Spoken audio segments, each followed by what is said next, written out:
breaking news or whatever. They're on another one. Gang, gang. Yeah.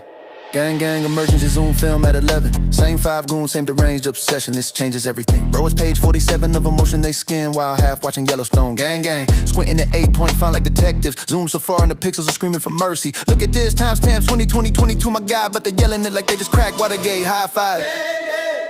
Mike's been muted for 20 minutes, still barking. Circular logic, so a lot of time to seem impressive. Trust the plan, this is massive. Nah, fam, it's boilerplate and it's mid at best. Gang, gang. Self-appointed outrage, squad patting each other like they personally ended corruption. Gang. Dropping bombshell tea that's been sitting in pieces since breakfast. Gang, gang. Moral high ground, speed run, they'll flip the script the second it's convenient. Gang. Same PowerPoint presentation, new day, same brain dead narration. Gang, gang. We're not obsessed, we're just passionate. 3-hour living yesterday's hoodie, passion in my ass. Why is he even breathing right now? Says the guy refreshing notifications every 14 seconds. Gang, gang. Playing lawyer on God mode, reading comprehension. Stuck in elementary, confidence in the stratosphere. Case dismissed. They're screaming to the void. Motion still pending, but go off, I guess. Disagree? Obviously a paid chill. Actually read the filing, deep state plan. Laugh at them, you're clearly compromised too. Exist in the same zip code. Suspicious behavior, notify the group chat. Gang, gang, gang, gang. Tighter circle, smaller brain. Gang, gang. Echo chamber finally running out of oxygen. Gang, gang.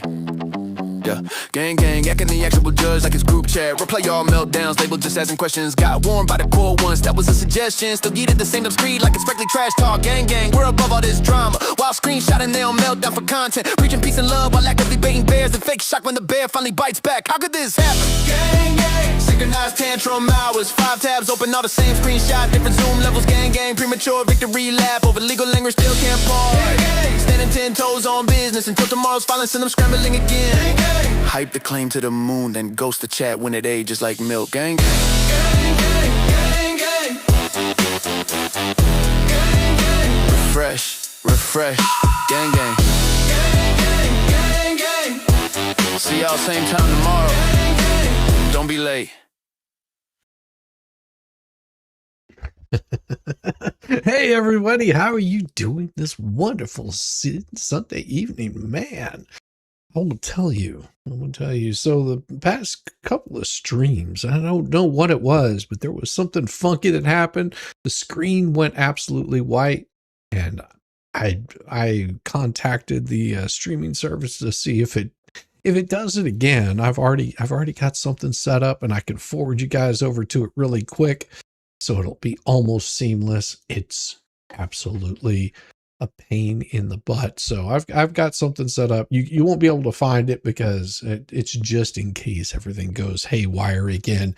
Because that was very disconcerting that, you know, you're right in the middle of a stream and all of a sudden you get the white screen of death. Hey Max, how you doing? Jeremy said tonight, Ohio decision has been made. The LP won't be happy and Levy has something to do. Well, we'll just have to wait and see. I mean, I hear that there's some craziness afoot. Looks like the flea is starting to get herself in all kinds of trouble. I mean, she's, you know, they're calling on doing bad stuff to people that just happen to come by. I mean, it's like, here, let's set a nice little place for you to come and visit, and then whenever people come and visit, you call the police on them and then video it. It sounds like a really good thing to do to get yourself in all kinds of trouble. But you know, we've come to expect that from the flea. She really doesn't care. You know, she's got a totally different agenda, and that is, you know, she's PR for a certain, you know, couple of people over there. And well, I guess, you know, PR is costly. She's about to find out how costly it is to her. Isn't that going to be awesome? Well, we'll just have to wait and see. But tonight we have, and I've got other stuff that I'm going to be bringing up, but this one in particular. All right, now, so you guys already know and I'm sure that you're well aware that Randy filed an appeal on behalf of Jeremy, and we're going to go through some of that tonight. It's a very long document, and I received a message earlier today that said, hey, you know, Doc 15 and Doc 16, what is Doc 16? Well, and I can explain, so this helps you out a little bit. Doc 16 is is this long document that contains everything that would have come in over from the actual court case itself, the one that they're appealing. So if you're looking at that, it's going to be a supplemental. It'll have all the same information, if you've been following this, that came in all through the entire court case with Owens. So it's pretty straightforward. Yeah, there's going to be some FOIA out there. I guarantee you. It's going to be crazy. It's going to be crazy. How is Shiz? Hey, Mr. Coop, how you doing, brother? So if you're looking at those documents, and from what I understand is that Tug made those available to everyone, and then the fleas came in there, or part of the whole anti-Hales ecosystem came in there and decided it would be smart to delete that. It seems odd to me that you would think that they would want to, you know, showcase this and say, oh, how horrible and how bad it is. But, well, they can't, because, well, it's like they can't read, or they have very little intelligence to back up any sort of reading that they think they can do. But I do have something special that I'm going to show with you guys a little bit later, and there will be a new video that goes live to members only tonight, and I think you're going to like it. It's with my new bestest friend, Polyflops. And Polyflops is it's a disguise. It's a disguise. It's a shame they breathe, maybe. Well, I don't know about that. Good to see you, Lisa Patterson. Good to see you, Waddlebum. Nolet, good to see Heather May and Diane Iskura. I'm going to say that name wrong because I'm really bad at names. And I just saw that Maybe Not gifted 10 memberships to all you fine people, and you know what that brings? Welcome to the ship show. Yes, every single day. A new flavor of buttery, cause everybody sucks to see and they're dumber than a bag of rocks. Monday, Tuesday, Wednesday, and then 4 more days of increasingly stupid, ridiculous, ignorant, balder, dash, bop, cock, bollocks, and buggery.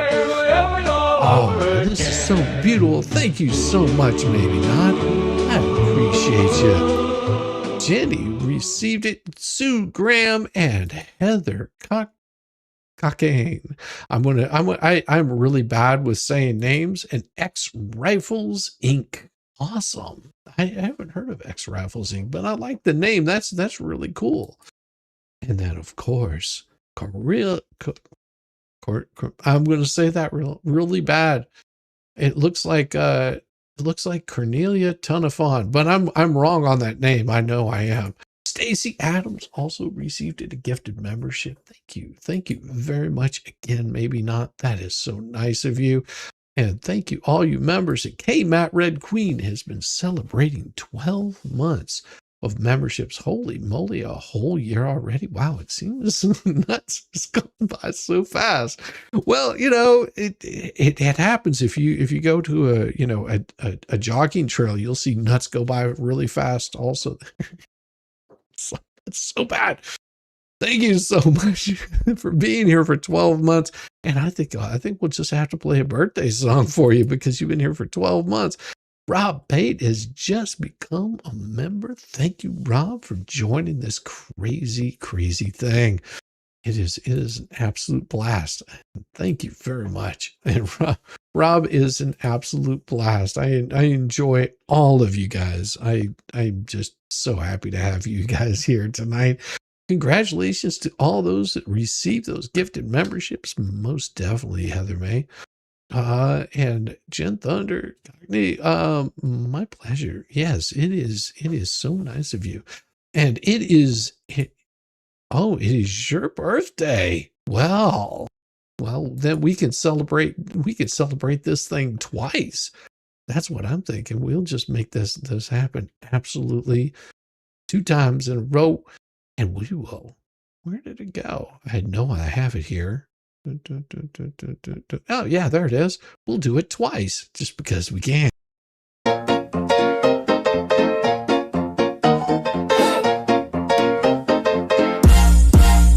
Joyful time, it's your special day. Gather round, we're here to say happy birthday, happy birthday. You're the shining star, let's celebrate you no matter where we are. Tequila and margaritas, party through the night. Cake and candles, the mood is just right. As the candles flicker, make a loving toast to the one we adore the most.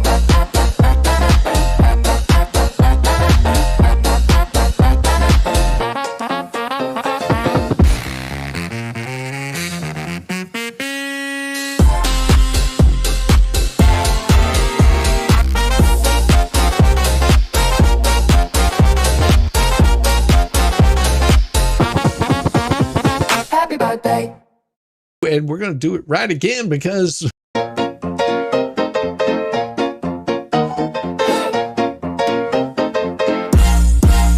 Joyful time, it's your special day.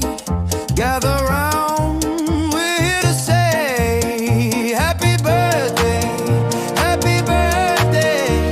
You're the shining star, let's celebrate you no matter where we are. Tequila and margaritas, party through the night. Cake and candles, the mood is just right. As the candles flicker, make a loving toast to the one we adore the most.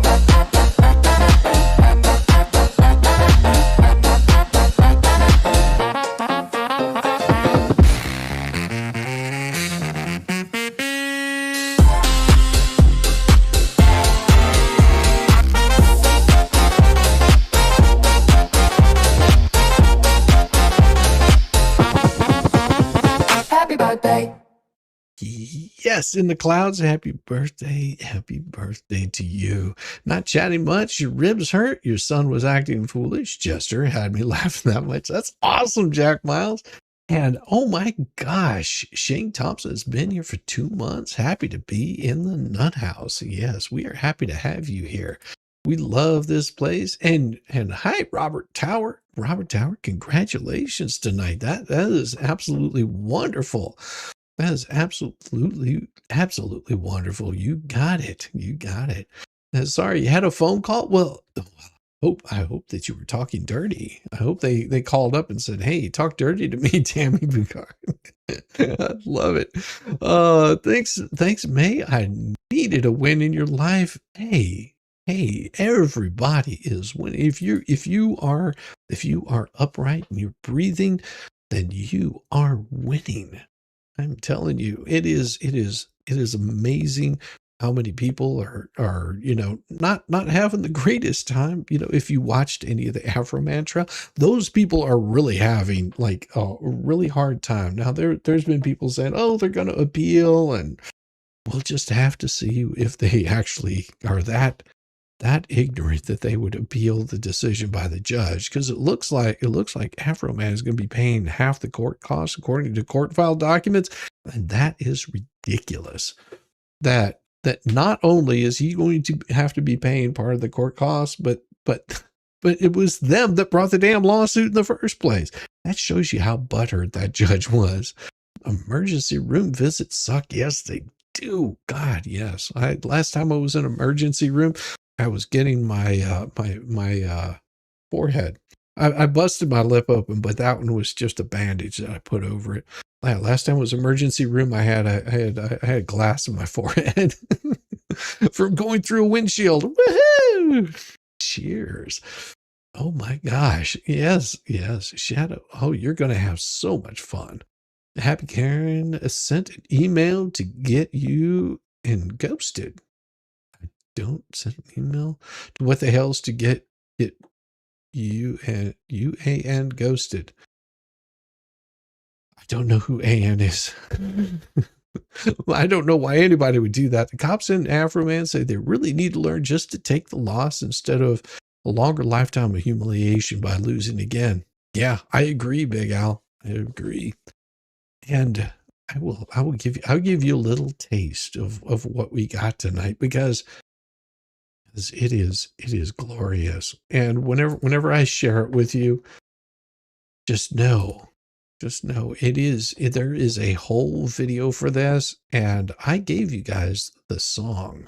But it is coming closer to giving you the video. So much closer, and I'll probably make it go live for members only tonight, and then of course it'll play for a few days just for members only. I've got to do something special for the members, because well, if you don't do something for the members, then what's the point of being a member? So you have to give them just a little bit of something extra, and this is just a taste of what it looks like whenever you become a member. This is what the kind of thing that you get. Ooh.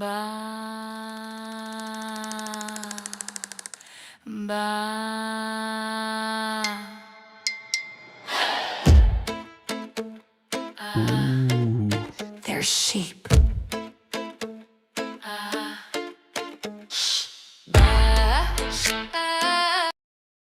And that's all you get for right now. So if you're wanting to become a member, you will get that. See that first. And also, speaking of music and videos, guess what is going to be happening here coming up very, very soon?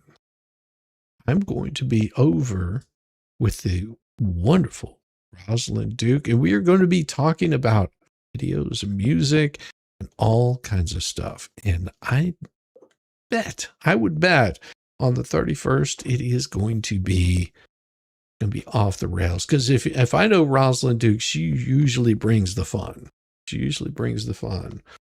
So you guys make sure that you tune in for that, because it's going to be fun.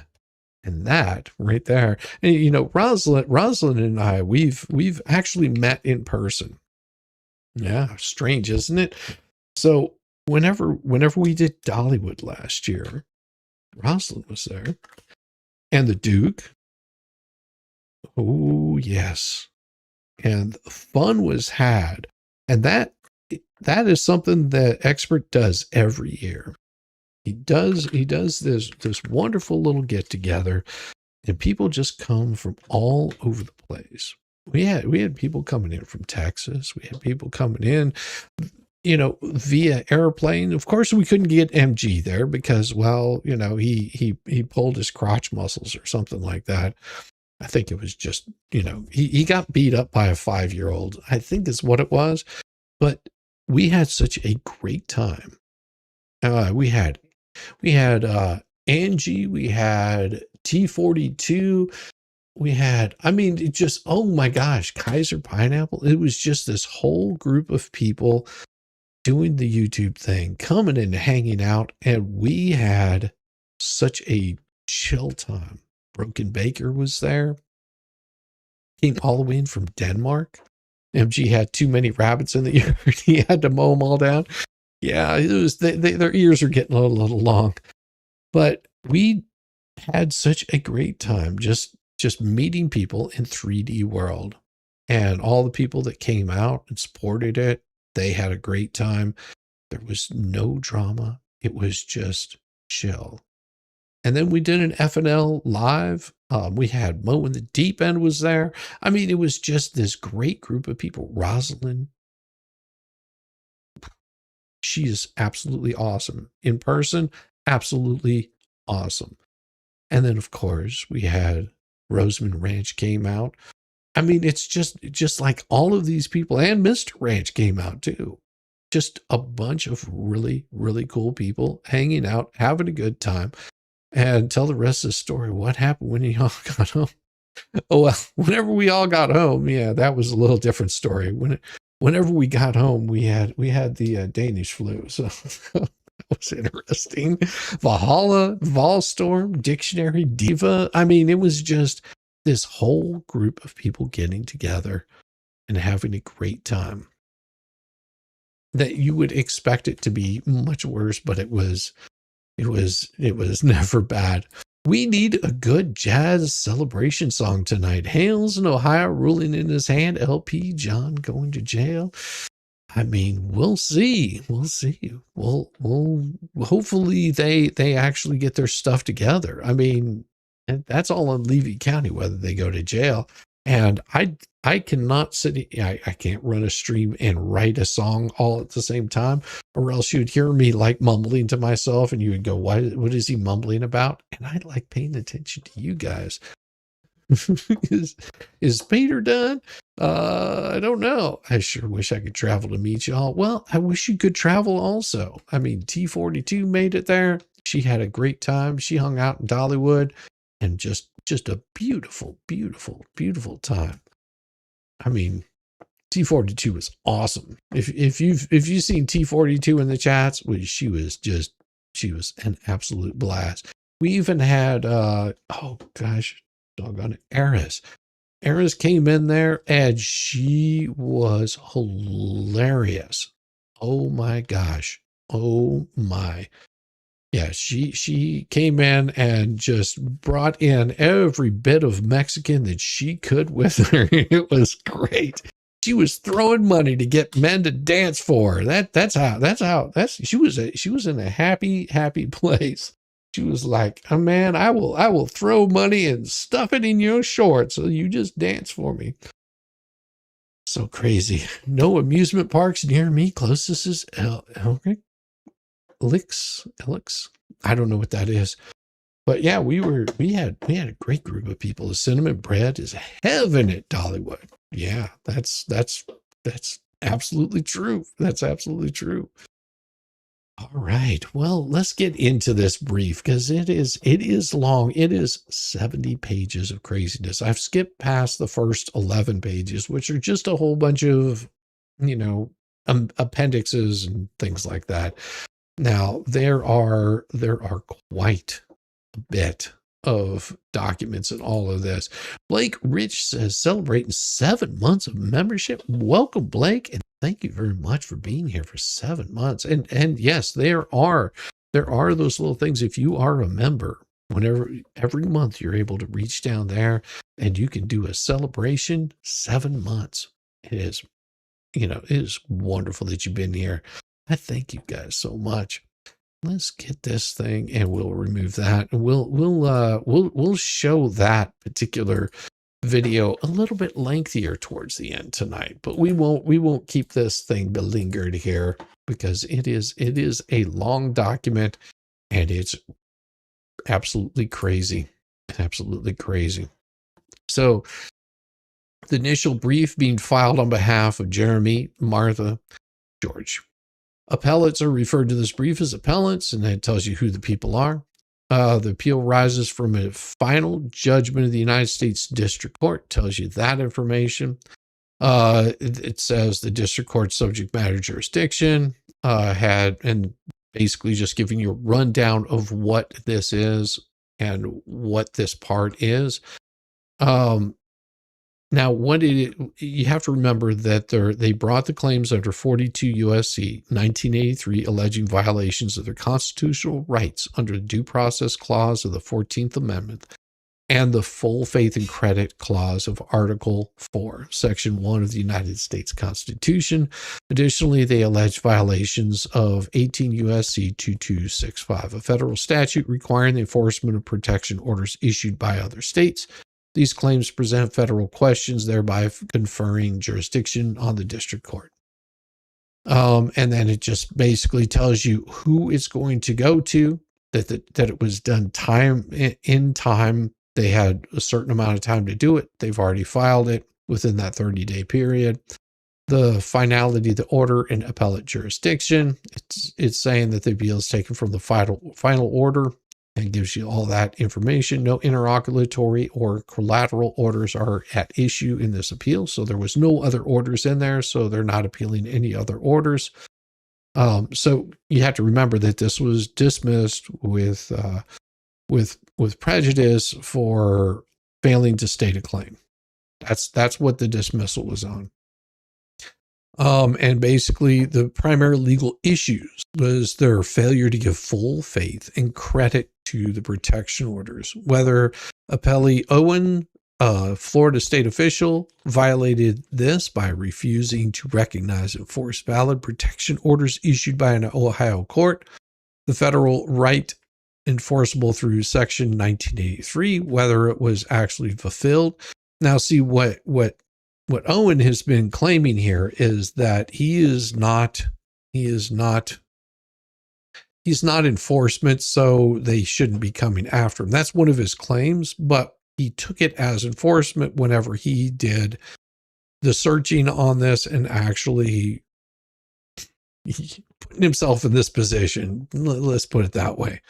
Statements in obtaining Owen's investigation right there is what puts him into it. Into the truthfulness of Hales' statements in obtaining the Ohio protection orders violated the statutory mandate to enforce foreign protection orders as if they were orders of the enforcing state. The due process rights, that's what it's talking about, and whether they're getting qualified immunity. Now, this is the biggest hurdle that I think they're going to have to run up against in getting this. Whether appellee Owen is entitled to qualified immunity for his conduct in refusing to enforce the Ohio protection orders and investigating their validity. Also, whether the requirement to accord full faith and credit protection orders under 18 U.S.C. 2265 constitutes clearly established federal law, such that a reasonable official in appellee Owen's position would have known his conduct violated plaintiff's statutory and constitutional rights.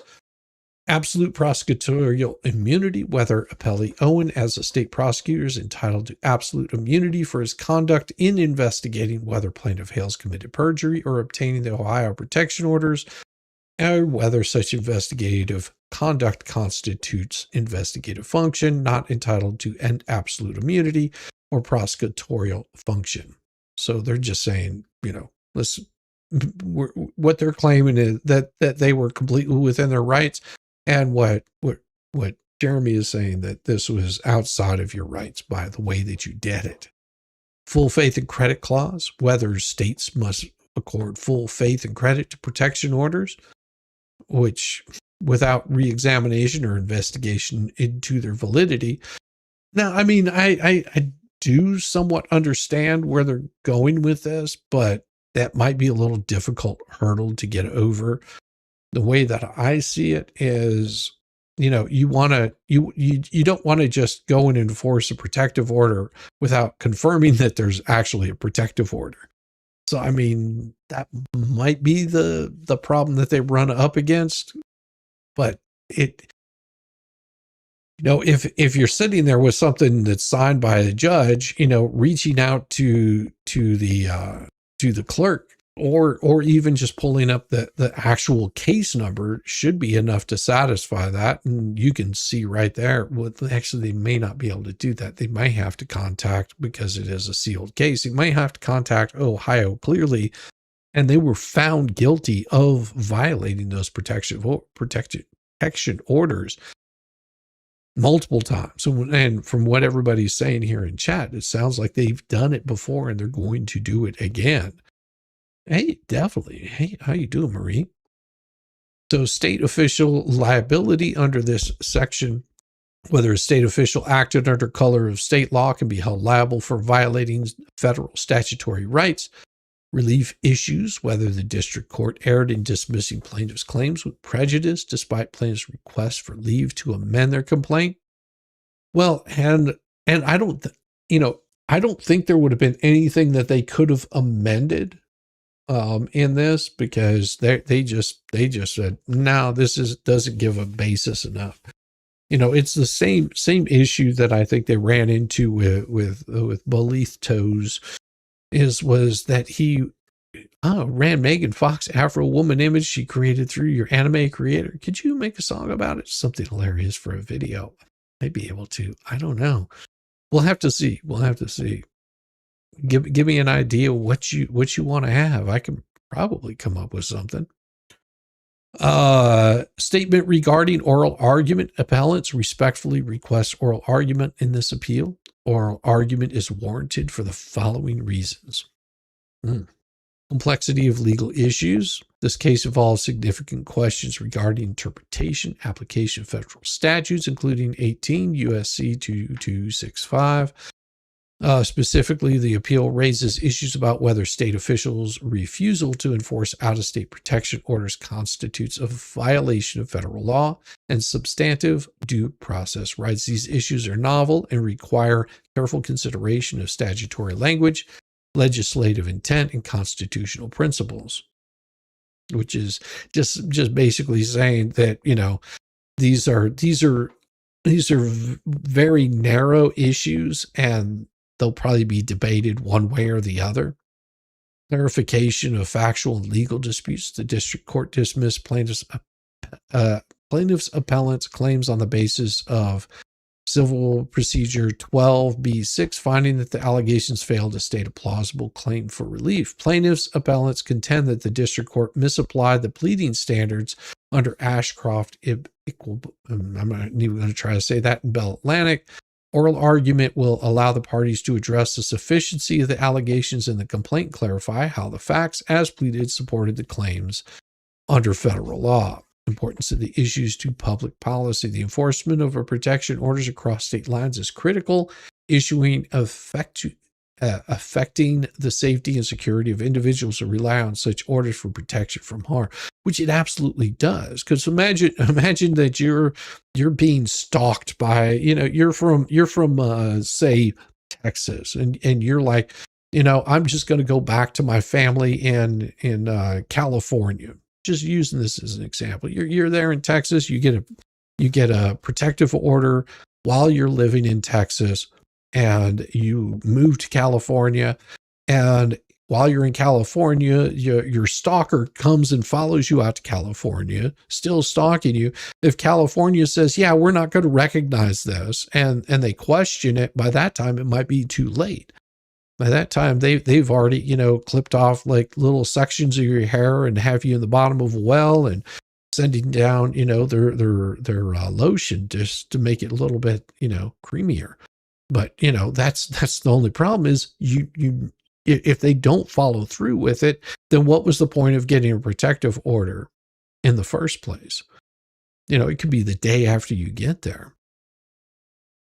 This case presents opportunity for the court to address the scope of obligations imposed by state officials. Under this section, the constitutional implications of failing to enforce such orders, oral argument will assist in it.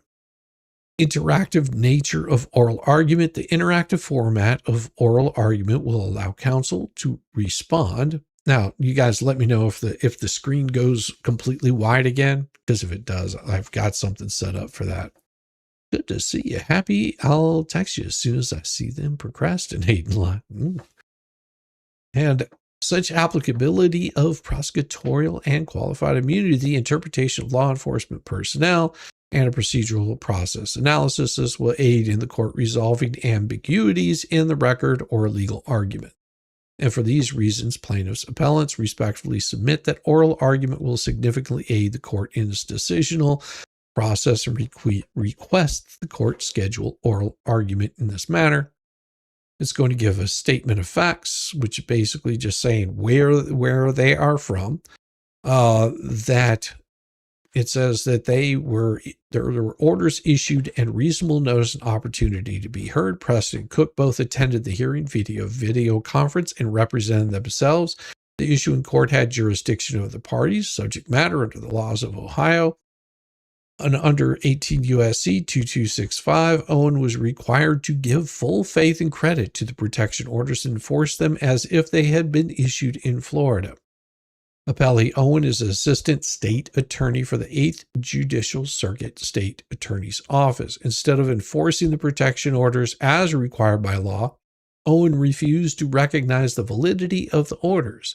This occurred via an email dated 10/30/2023, in which Owen initiated an investigation into whether Hales had been truthful when obtaining the protection orders in Ohio. And that's really important because what he's trying to say is, well, we need to figure out if he was truthful. No, it's already been adjudicated. It's already been found that everything was done properly.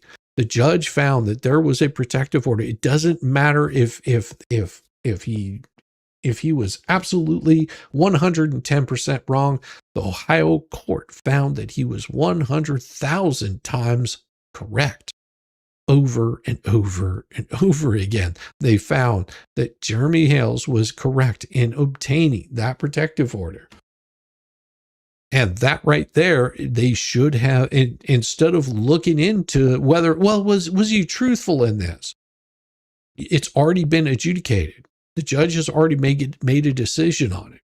And see, this might be the problem that they're running into, is because you've got people like Lynette that are saying, oh, that was a fraudulent, order that the judge made. You don't get to make that decision. You didn't appeal the decision. And if you would have, you probably would have lost on any sort of appeal that you had tried to do.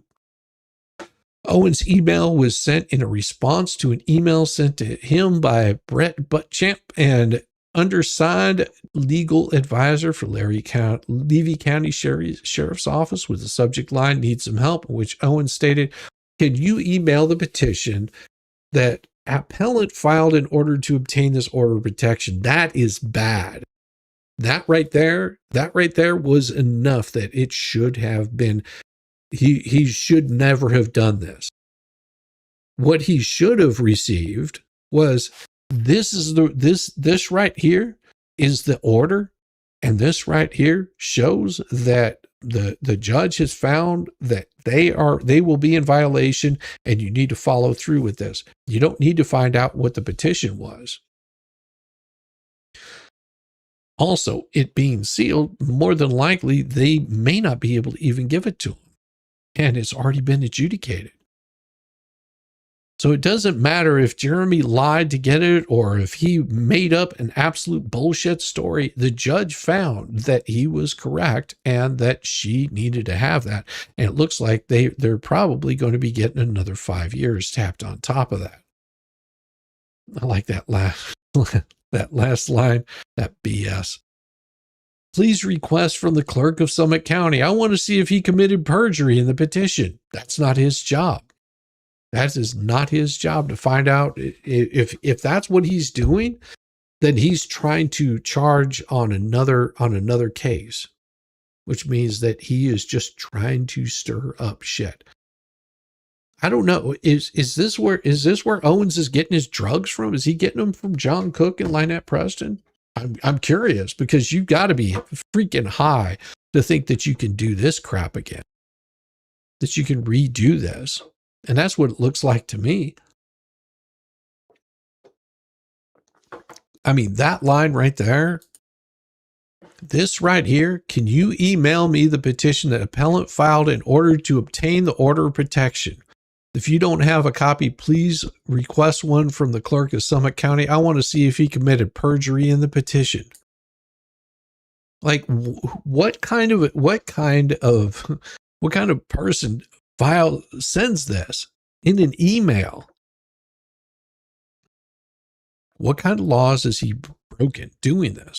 I want to see if he committed perjury at the petition. Specifically, I want to see what representations he made regarding Preston Cook's residence. My understanding is Hales has no ties to Ohio. What? Hales has no ties to Ohio, much less Summit County, Ohio?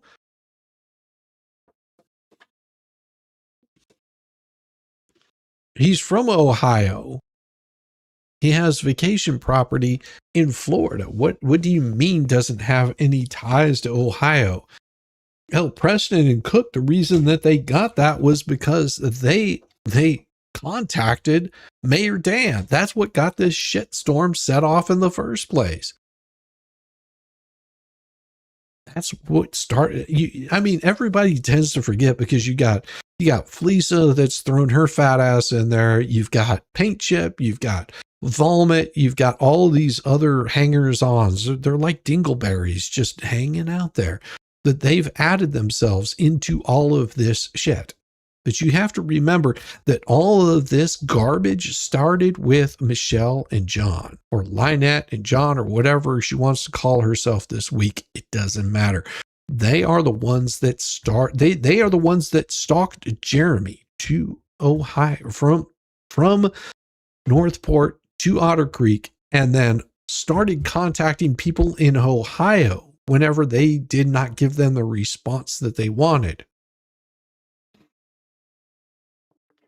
All of this crap, all of this shit that Jeremy's had to go through has started with them. You know, you can say, well, Jeremy moved there, doesn't matter. He moved there. They moved there after him, and then they started harassing him. That's whenever he got a protective order. He got a protective order saying, I just need to cut these people off. Thinking that, if I get a protective order because I live in Ohio, I'm from Ohio, I'll just get a protective order there. Because she's clearly harassing him. She's emailing the mayor of his damn town, trying to badmouth him. That's where she started screwing up. If she would have been harassing him there in Florida, he might have had less of an opportunity to actually stop them from their bullshit. But because they took it to Ohio could take jurisdiction. It's already been adjudicated. Then they had a court hearing, and the court agreed. The judge agreed, yes, you have pulled a firearm out on this person. You have threatened him and George. These are the things that they did that got them.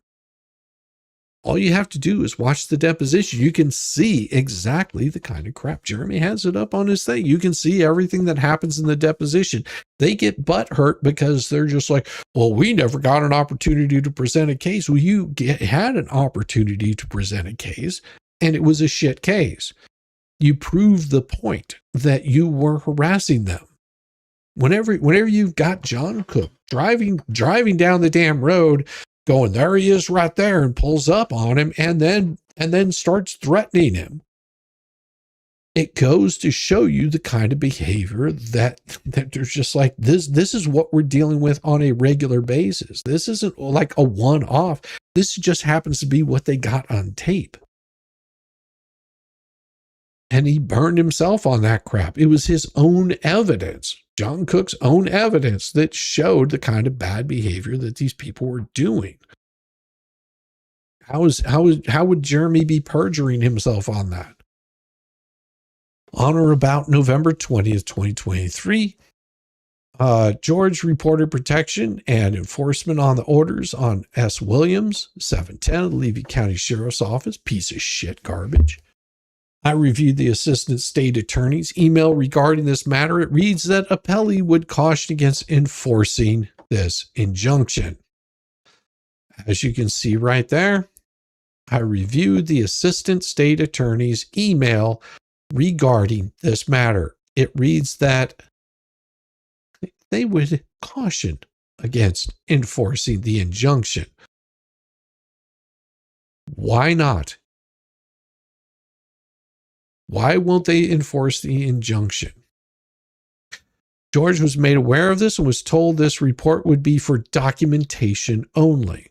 George advised she has a video of the event, which I will attach to this report when it is provided. Appellants with George and Jeremy allege that Owen acted under color of state law on or about October 13th through at least May 1st, 2024. Both plaintiffs were present in the state of Florida in Levy County and on at least 3 occasions. Beginning in November 2023, presented the protection orders to Levy County Sheriff's Office requesting enforcement, and each time enforcement was refused based on Owen's position. Owen conceded in his motion to dismiss that he was investigating the Ohio court's jurisdiction over the restrained parties. Appellants filed a complaint in 2025, alleging they suffered physical harm, threats, emotional distress, fear of death or bodily harm, and financial harm, all due to them not following through on these protection orders. District Court dismissed the complaint for failure to state a claim on December 19th, concluding Owen was not law enforcement personnel, and the complaint failed to allege what Owen was supposed to do. He was supposed to actually tell them, enforce it. If they are breaking the law, enforce it. That's all you have to do. What is he supposed to do? Get them to enforce the freaking law.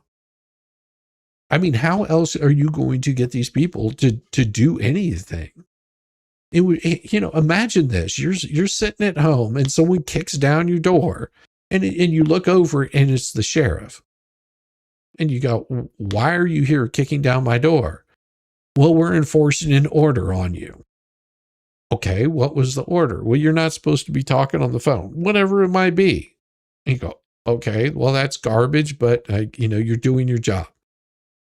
What's happened is they're alleging, well, we're told that they're not supposed to be doing this. They're going to do it anyway, and we're not going to do anything to them. We're just going to let them sit there and stew.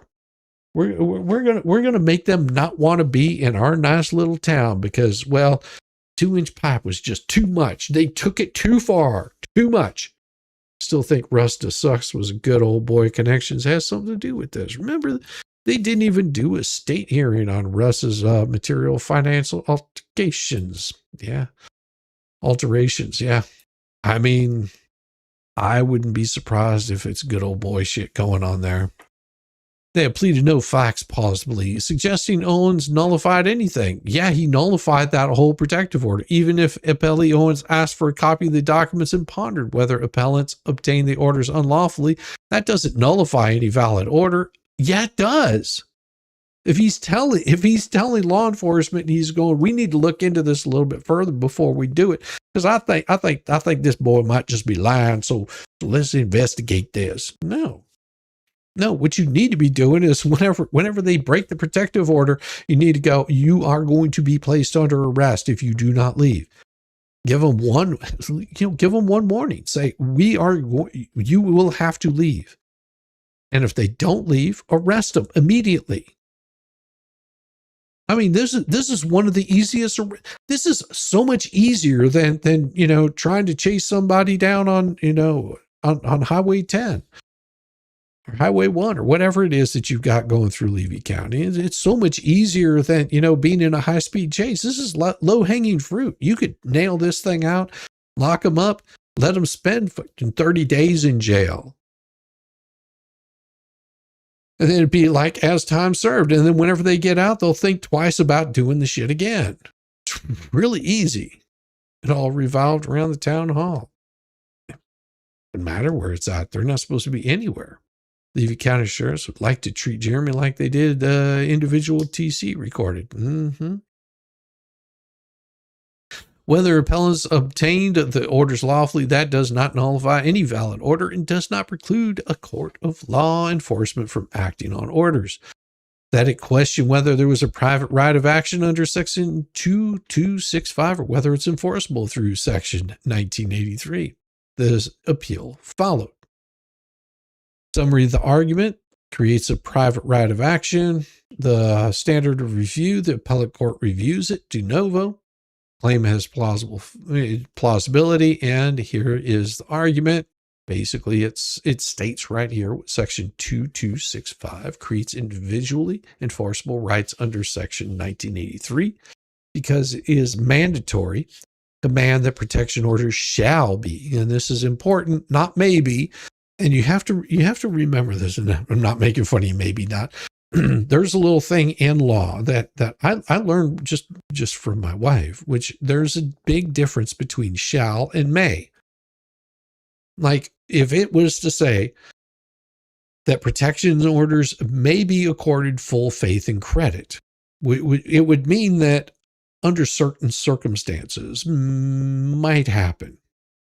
But what it's saying, and then it would have some sort of amendment what those circumstances would be. What it says here is that its mandatory command that protection orders shall be accorded full faith and credit and enforced, uses unambiguous, rights-creating language with an unmistakable focus on individual beneficiaries, or basically people that would benefit from this protection order of, maintaining their ability to, have a normal life. To state a claim under Section 1983, a plaintiff must allege the violation of a right secured by the constitutional laws of the United States, show that the alleged deprivation was committed by a person acting under the color of state of law. And basically it goes through a lot of legal stuff here that is mostly just case law, showing where that stuff is, and I'm going to skip over that. The Supreme Court tested for determining whether the statute creates an enforceable right under Section 1983 requires that the provision in question be phrased in terms of the persons benefited and containing the rights creating of individual-centric language with an unmistakable focus on the benefited class. Oh, yeah, look at this here. Thank you, Patrick, saying, once the property is auctioned off and LP no longer owns the property, does the local eviction laws apply, or does the protection order take precedent and they have to be 500 feet from Jeremy Hales instead of 10 feet? Here's the thing and I'll try to sum this up really, really small. Now, what I've heard is that Lynette and John think that they're going to be able to buy the property back in an auction. The only problem is with what money, because any extra money that they have will go to the bankruptcy court. If they have extra money that they didn't claim on the bankruptcy court, then they will take that property from them yet again and auction it off yet again. And they will continue to do that until they've depleted all of the money that they were supposed to turn over in bankruptcy. So the way that it would work, and I don't know the state of Florida, but they would basically be trespassed on the property because they no longer own the property. It's not an eviction. Eviction is completely different.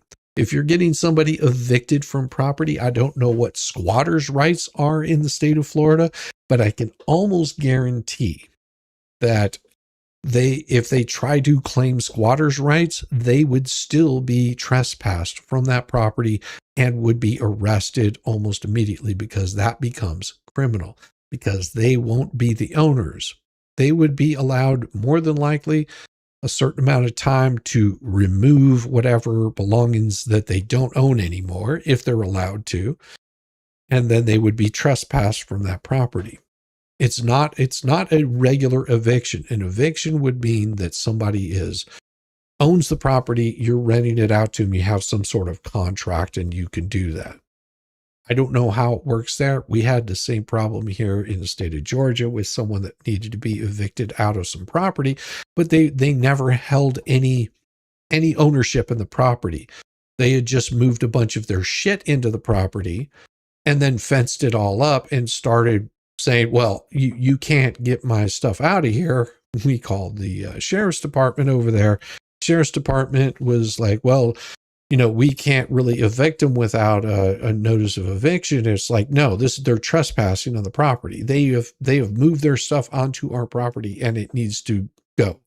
We're willing to work with them, have them move the stuff off of there, but they need to be trespassed from this property. They own the property right next to it. Not a big deal. It's just, he saw an empty space, decided to put it in there and put some locks on it. So we had someone come in with a battering ram, bust the door open, and managed to get inside, because the drug dogs, of course, could smell drugs in there. There were no drugs in there, but, dogs don't generally hit it properly anyway. And we were mainly able to get them evicted immediately. Now, if Jeremy's selling the ranch, why would he want to dump? I don't think Jeremy wants to dump except to buy it to make sure that nobody else moves in there to harass him anymore. And if he sells the ranch, the ranch isn't sold, but if he sells the ranch, he will probably include that property in there, so the next person that moves in there doesn't have to deal with that shit. Yeah, it doesn't matter what the CBO if Levy County won't enforce it. Exactly, Roy. It doesn't matter what the Ohio judge orders about the CBO if Levy County won't enforce it. And that becomes a big problem. And that could put them into another lawsuit. And it's going to be hard claiming immunity because they're enforcement and they're not enforcing the protective order. And it's one of those where they'll just blame the other person. They'll say, well, we were told not to. Well, who you were told? Well, it was Owens that told us not to. Well, he said we should be very careful enforcing it. And then, you know, they're wanting to claim, oh, you have to understand the totality of the situation. No, there's no totality. The totality is if they're breaking the protective order. It does not matter if I walk right up to them. They have to stay a distance away from me. Same thing happens in, oh, you're making it too easy. It's absolutely insane that they're not obeying that protective order. They're not following through on it. Thank you for indulging my question. I realized it was off topic. Oh, no, you're good. You're good, Patrick. Jeremy this week said he's not buying their land. He doesn't want or need it. Now, somebody will get it. Person who loves Tube Town should end up with 1.66. Tube Town, baby. Well, maybe only me could go and buy the property. I hear there's going to be a good deal on it. It comes with a half-built, metal shed on there with a concrete pad and might have a septic pile, with a sign on there. And, he could own it for the low price of, $1.6 million, whatever. If the 11th Circuit courts apply a 3-factor test to determine whether Congress intended, and just basically going through what Congress says, unambiguous, benefits individuals, and this is all mostly just case law. These would be the facts of a case. Now, you have to remember that there's certain things that you have to do whenever you file a case. One of the things that you have to have are facts. The facts are irrefutable. These are, you can argue the facts of the case, but this is what the 11th Circuit Court says. This is what Section 2265, that's a fact. That's Section 2665.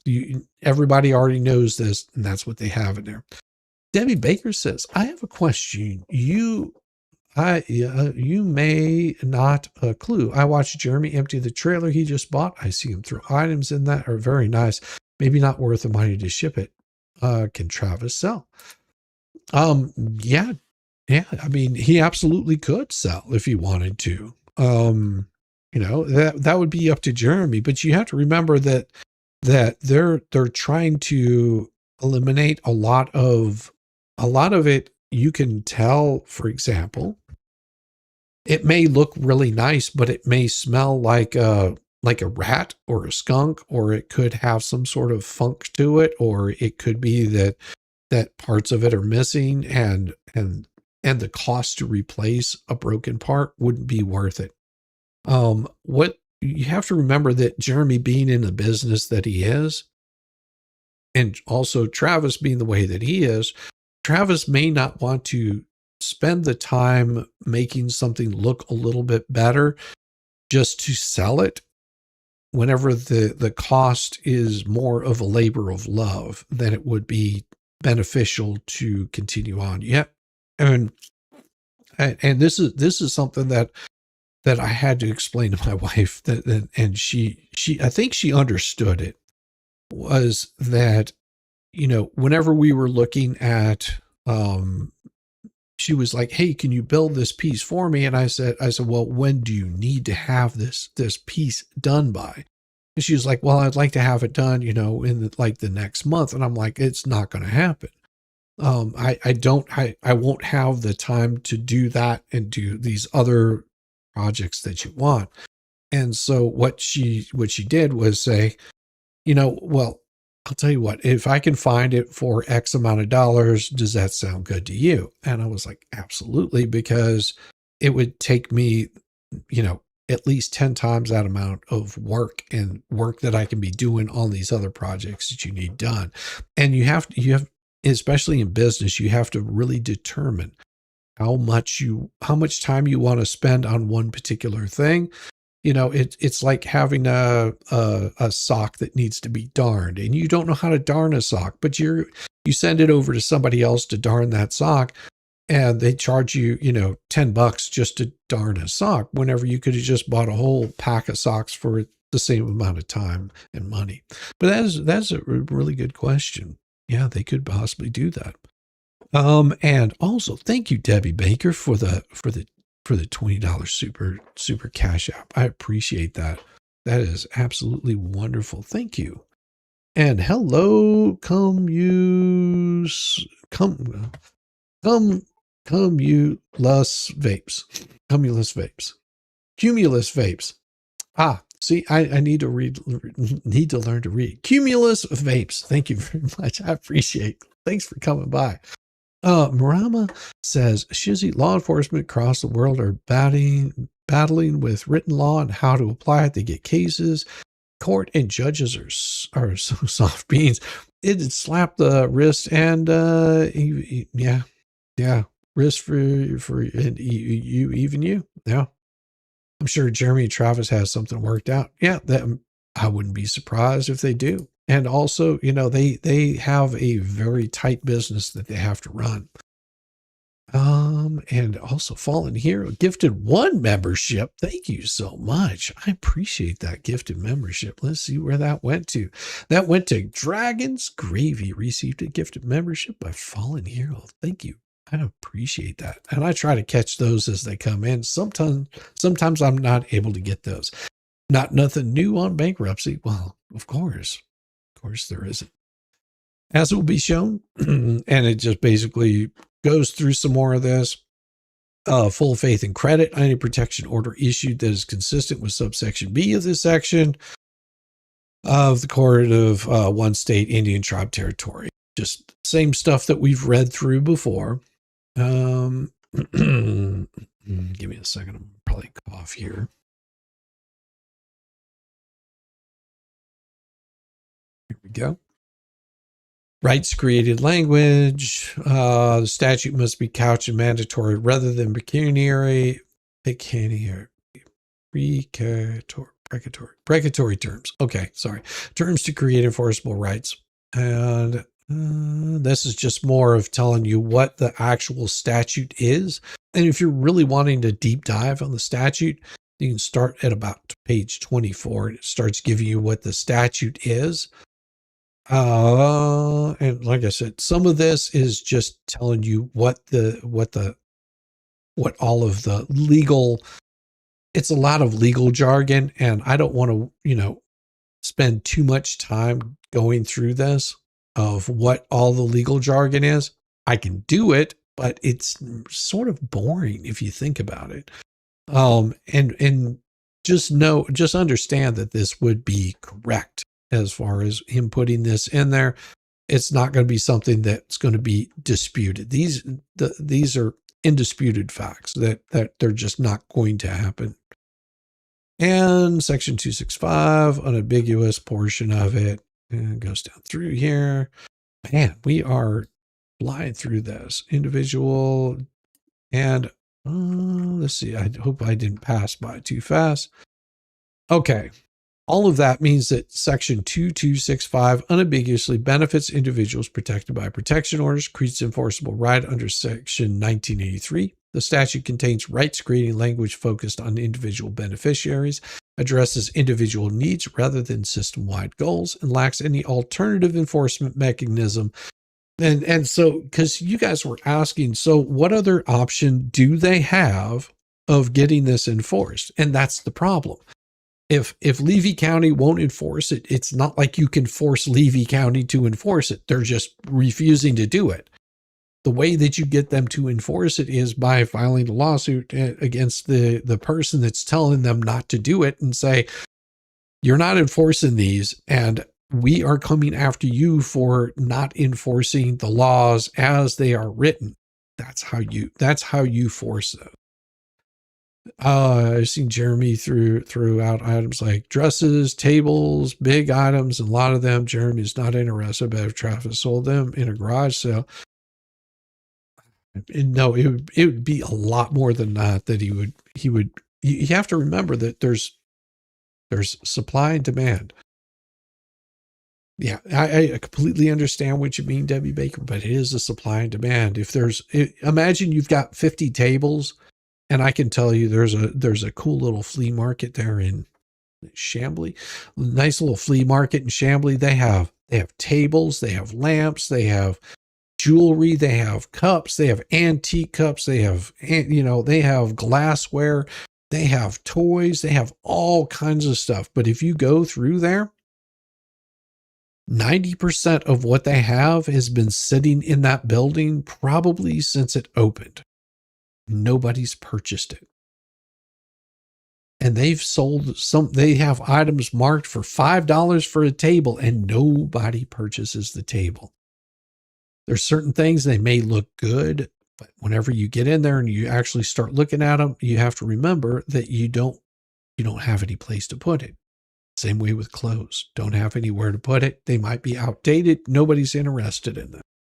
So a lot of times, if I'm not mistaken, Jeremy may donate a lot of that material anyway. Jizzy was very happy to see you. That John is a paid informant. Changes everywhere. In my gut, I've always had the feeling that John is a paid informant. Local tidbits to get a little cash and pass makes some sense. It's just an opinion. That could be. They have to cook the big stuff. Yeah. What Jeremy has gone through, he doesn't want to sell stuff himself to the public. That's true. That's absolutely true. Satisfies all requirements, and basically it just says all of this. The district court erred in dismissing appellant's procedural due process claim by misapplying the legal standard, conflating substantive and procedural due process doctrines, and failing to accept well-pleaded factual allegations as true. When the complaint's allegations are properly evaluated under the Twombly plausibility standard and controlling 11th Circuit precedent, appellants have stated that a facially plausible claim for violation of procedural due process. To establish a procedural due process claim under 1983, they must prove 3 elements: a deprivation of constitutionality protected liberty or property interest, a state action, which they have that. They have the deprivation, they have the state action, and 3, constitutionally inadequate process.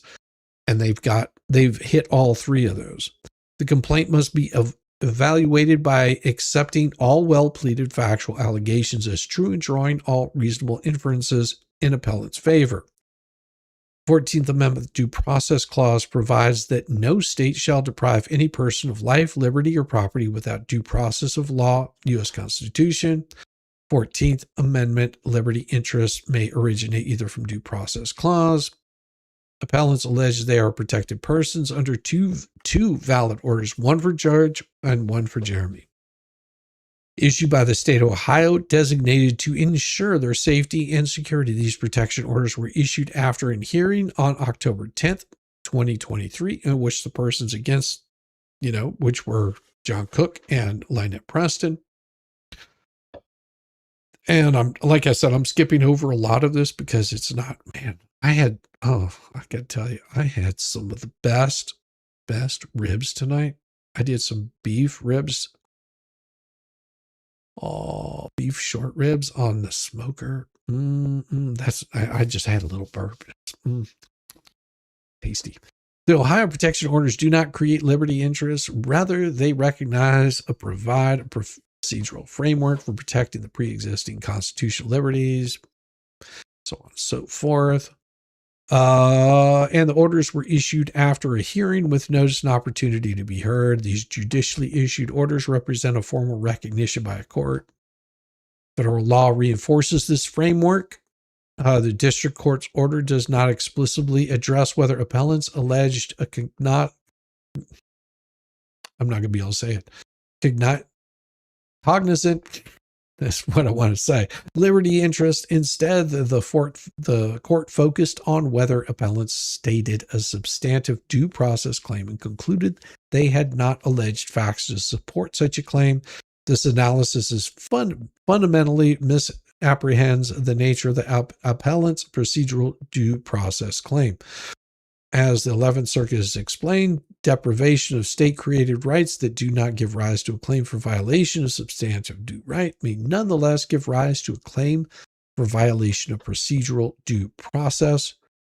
Here, the appellants do not allege the state had an affirmative duty to protect them from private violence or the state's failure to act violated substantive due process. Rather, appellants allege that once valid judicial protection orders were in place, recognizing their liberty, interest, and safety, appellee Owen deprived them of that interest without constitutional adequate process. This is quintessentially a procedural due process claim. Basically, what they're saying is, yeah, we're not looking for money for this. We want to make sure that they follow the protective order. They're like, well, we can't do that. There's no claims that can be done on this. It's just like, well, then next time they break the damn order, arrest them. Stop it. Let's see. It says procedural due process serves as an essential constitutional safeguard that protects individuals from arbitrary government action by guaranteeing notice and a meaningful opportunity to be heard before any deprivation occurs, whereas substantive due process merely prohibits certain government actions outright without offering the procedural protections that ensure fairness, transparency, and the opportunity to contest erroneous deprivations before they cause irreparable harm. That's very important because irreparable harm would be, they lose a foot or a finger or possibly a life due to the behavior of these people. Ribs that will make your tongue slap your brains out. Oh yeah. These ribs. Yeah, they were good. Yeah, I do some really good cooking. And there can be no doubt that a minimum due process clause requires notice, and it's just giving you more statutes on it.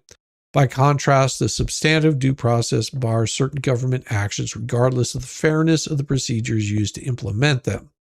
Violation of substantive due process is complete when it occurs, and no amount of process can justify its infringement. Unlike substantive due process violations, procedural due process violations do not become complete unless and until the state refuses to provide due process. And it just has to do with timing. Levy County can't at Shizzy because Owens said, and don't. Not totality of evidence.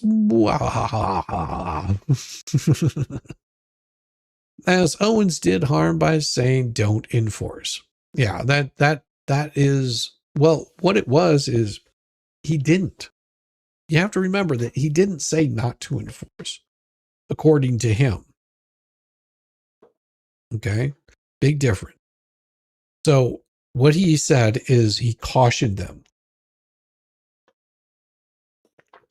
in enforcing it. That could mean any number of things. But they never got far enough to actually prove whether he was telling them not to enforce it, whether they inferred it was not to enforce, or if there was something else going on. And, oh my gosh. Oh, maybe not says, Debbie Baker, your message was fine. We could all read it. We love you and appreciate you that you're here with us. Did I miss something from Debbie Baker? Debbie Baker. I think we got something here. I must have missed something. I hope you are all able to read this. I'm such an idiot. No, you're not. I can't write a message that makes sense without screwing it up. No, you're good. You're absolutely good. You are absolutely good. No, we can read you just fine. And don't you worry. You're an absolute sweetheart, Debbie Baker, and don't you worry. And if I sound like I'm being harsh or anything, I'm not. I'm just,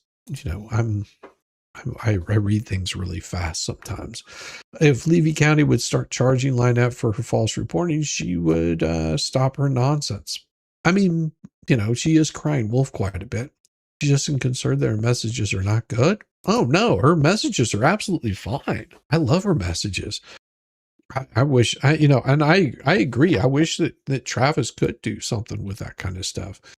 But no, your messages are wonderful, Debbie Baker. You are doing absolutely great. Now, if anybody's an idiot, that's me right here. You know, I am the idiot personified in the bestest way. But I'm your idiot for tonight. The district court's analysis demonstrates the fundamental confusion between these distinct doctrines. These authorities address substantive due process and the state-created danger doctrine, doctrines that govern when a state has an affirmative constitutional duty to protect individuals from private harm, but appellants did not allege a failure to protect claim or assert that the state had an affirmative duty to shield them from private violence. Instead, appellants allege that appellee Owen, acting under the color of state law, deprived them of a recognized liberty interest without providing constitutionally adequate process. District Court's resilience on Descheny and similar substantive due process authorities was therefore misplaced. Relevant inquiry for procedural due process is not whether the state had an affirmative duty to act, but whether the state deprived appellants of a protected interest without adequate procedural safeguards. I hope you guys are understanding what that means. And I might be able to explain that a little bit better. Not legally. I really can't explain it legally, but from what I'm reading, what it sounds like is they never even took the opportunity to do anything except for say, oh, well, you know, they've got this case in Ohio, and we're going to see if it's actually valid or not, or whether he perjured himself, which is a big violation of their rights. And, you know, they shouldn't have done that either. Many other things.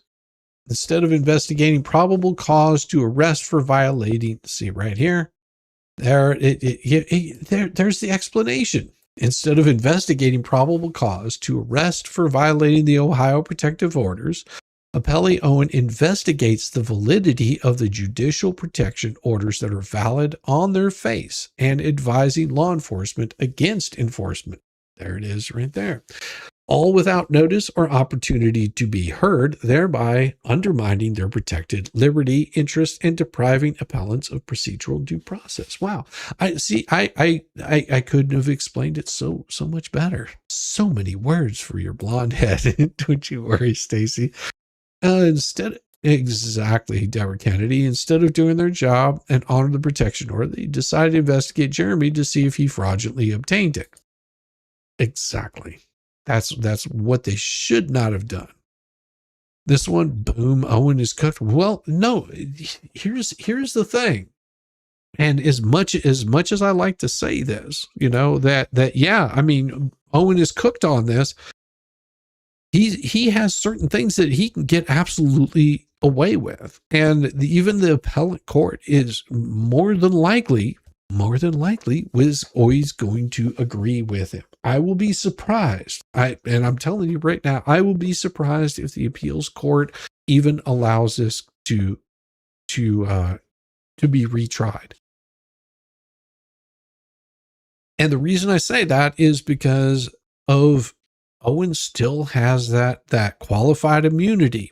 And it doesn't matter how you try to argue it, as much as you want it to be true. It doesn't mean that it's going to happen. And we've said this before. Same way with Fed 2. It doesn't matter how good of a filing you have, how crappy the other side is. This is how our court system operates. And I will tell you, I would much rather see Jeremy lose in court than end up having to do the other way around that these people have threatened to do to him. I would much rather he goes, yep, I lost, there's nothing I can do, and moves on to something else, rather than the other action that would be irreparable. The reason that they wanted to have, Owens, the Levy County Sheriff's Department, follow through on these protective orders so he doesn't have to do that. See, there's a big difference right there. It also whenever if he's showing that he's going through this, if something bad happens, where he has to protect himself. This right here showing, listen, I have done everything that I possibly can do to make sure that I'm protected. Levy County isn't doing anything.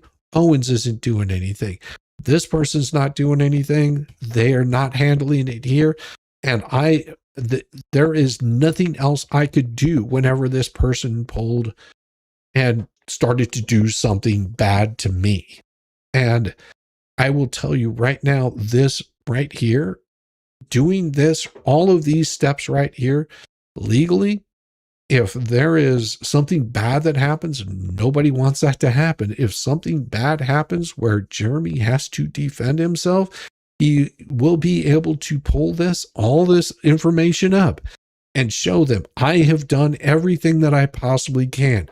This would have never happened had Levy County done what they were supposed to do, had Rex Owens done what he was supposed to do, had everybody done what they were supposed to do, and the judicial system is absolutely screwed. So if you want to lay blame on somebody, you need to go after these people. And I'm not saying this is giving him a free pass to do harm to somebody. What I'm saying is if he has to defend himself, all of these steps that he's taking does everything that it possibly can to protect him from the state coming after him and charging him with something really bad whenever he's already given them plenty of opportunities to take care of this without having to take that step. Most people will take that step and then cry about it afterwards. Jeremy is going, I don't want to take this step. That's not where I want to be in my life. I don't want to have to deal with that shit. So I'm going to, it doesn't matter the amount of money I have to spend. I am going to defend myself legally so I don't have to defend myself physically. And that makes sense. And I could be misreading this, but that's how it seems to me with what Jeremy's doing. Maybe not, says Debbie Baker. You did a great job. I'm sorry it takes so long, but we cherish every word from your sweetheart. That is absolutely true. Maybe not. We enjoy Debbie Baker enormously. We love having you come into the chat. Thank you also, maybe not, for the $5 super chat. You guys are so kind. And the court of public opinion will be the end result for the Owen election time. Yeah. And that's with Owen. It is indeed. Scumbags always get away with utter. Yeah. And I mean, I haven't eaten yet today, and now I'm in too much pain. Lucky for me, I have lots of fats. I know that feeling. I got a few pounds I need to lose before Dollywood. I'm hoping I'm able to go, but there's no guarantees that's going to happen. Appellants allege that appellee Owen, as a Florida assistant state attorney, unilaterally refused to enforce valid judicial protection orders and instead initiated investigation into whether appellant Hales committed perjury on obtaining those orders. In other words, instead of investigating whether there's a probable cause to arrest for violating the Ohio protective orders, Owens investigates the validity of the Ohio protection order that are valid on their face. Owen deprived appellants of procedural due process as the result of the above, and as a result of the advising law enforcement against enforcement, all without notice or opportunity to be heard, thereby undermining the protected liberty interest. Appellants allege this conduct effectively nullified the protection orders without any process whatsoever. Oh, just what I said. I made meatloaf with a new recipe this weekend. Ooh, sounds good, Big Al. These allegations describe a deprivation of process, not a failure to protect. Owen did not merely decline to act, he affirmatively refused to recognize the facial validity of the judicially issued orders when he undertook an investigation aimed at undermining their legitimacy and sent an email to Levy County law enforcement, which should have led to an evaluation of probable cause. No such probable cause evaluation occurred as a result of the email sent by Owen. Instead, the information provided by appellants was recorded by Levy County Sheriff for documentation only. This was because Owen cautioned against enforcing the injunction, as stated to risk by Officer Williamson in the Levy County Sheriff's Office. I reviewed the Assistant State Attorney Owens' email regarding this matter. It reads that Owen would caution against enforcing this injunction. This means the injunction was never enforced at all, and as a result of the acts of appellee Owen. Moreover, all of this was done without affording appellants any notice, hearing, or opportunity to be heard. This is precisely the type of governmental action the procedural due process is designed to address. Appellants alleged that they had a protected liberty interest in their personal security, safety, recognized, reinforced by valid judicial protection. Orders issued by an Ohio court after hearing without notice and opportunity to be heard. Appellants alleged that appellee Owen deprived them of this interest by refusing to enforce the orders and advising law enforcement not to enforce them. These allegations satisfy the first element. They adequately allege state action by identifying Owen as an assistant state attorney employee employed by the state of Florida who acted under color of state law in his official capacity when refusing to enforce the protection orders, allegations the district court acknowledged without dispute. Right there. They absolutely acknowledged that he did not do what he was supposed to do. The second element of the due process claim requires state action.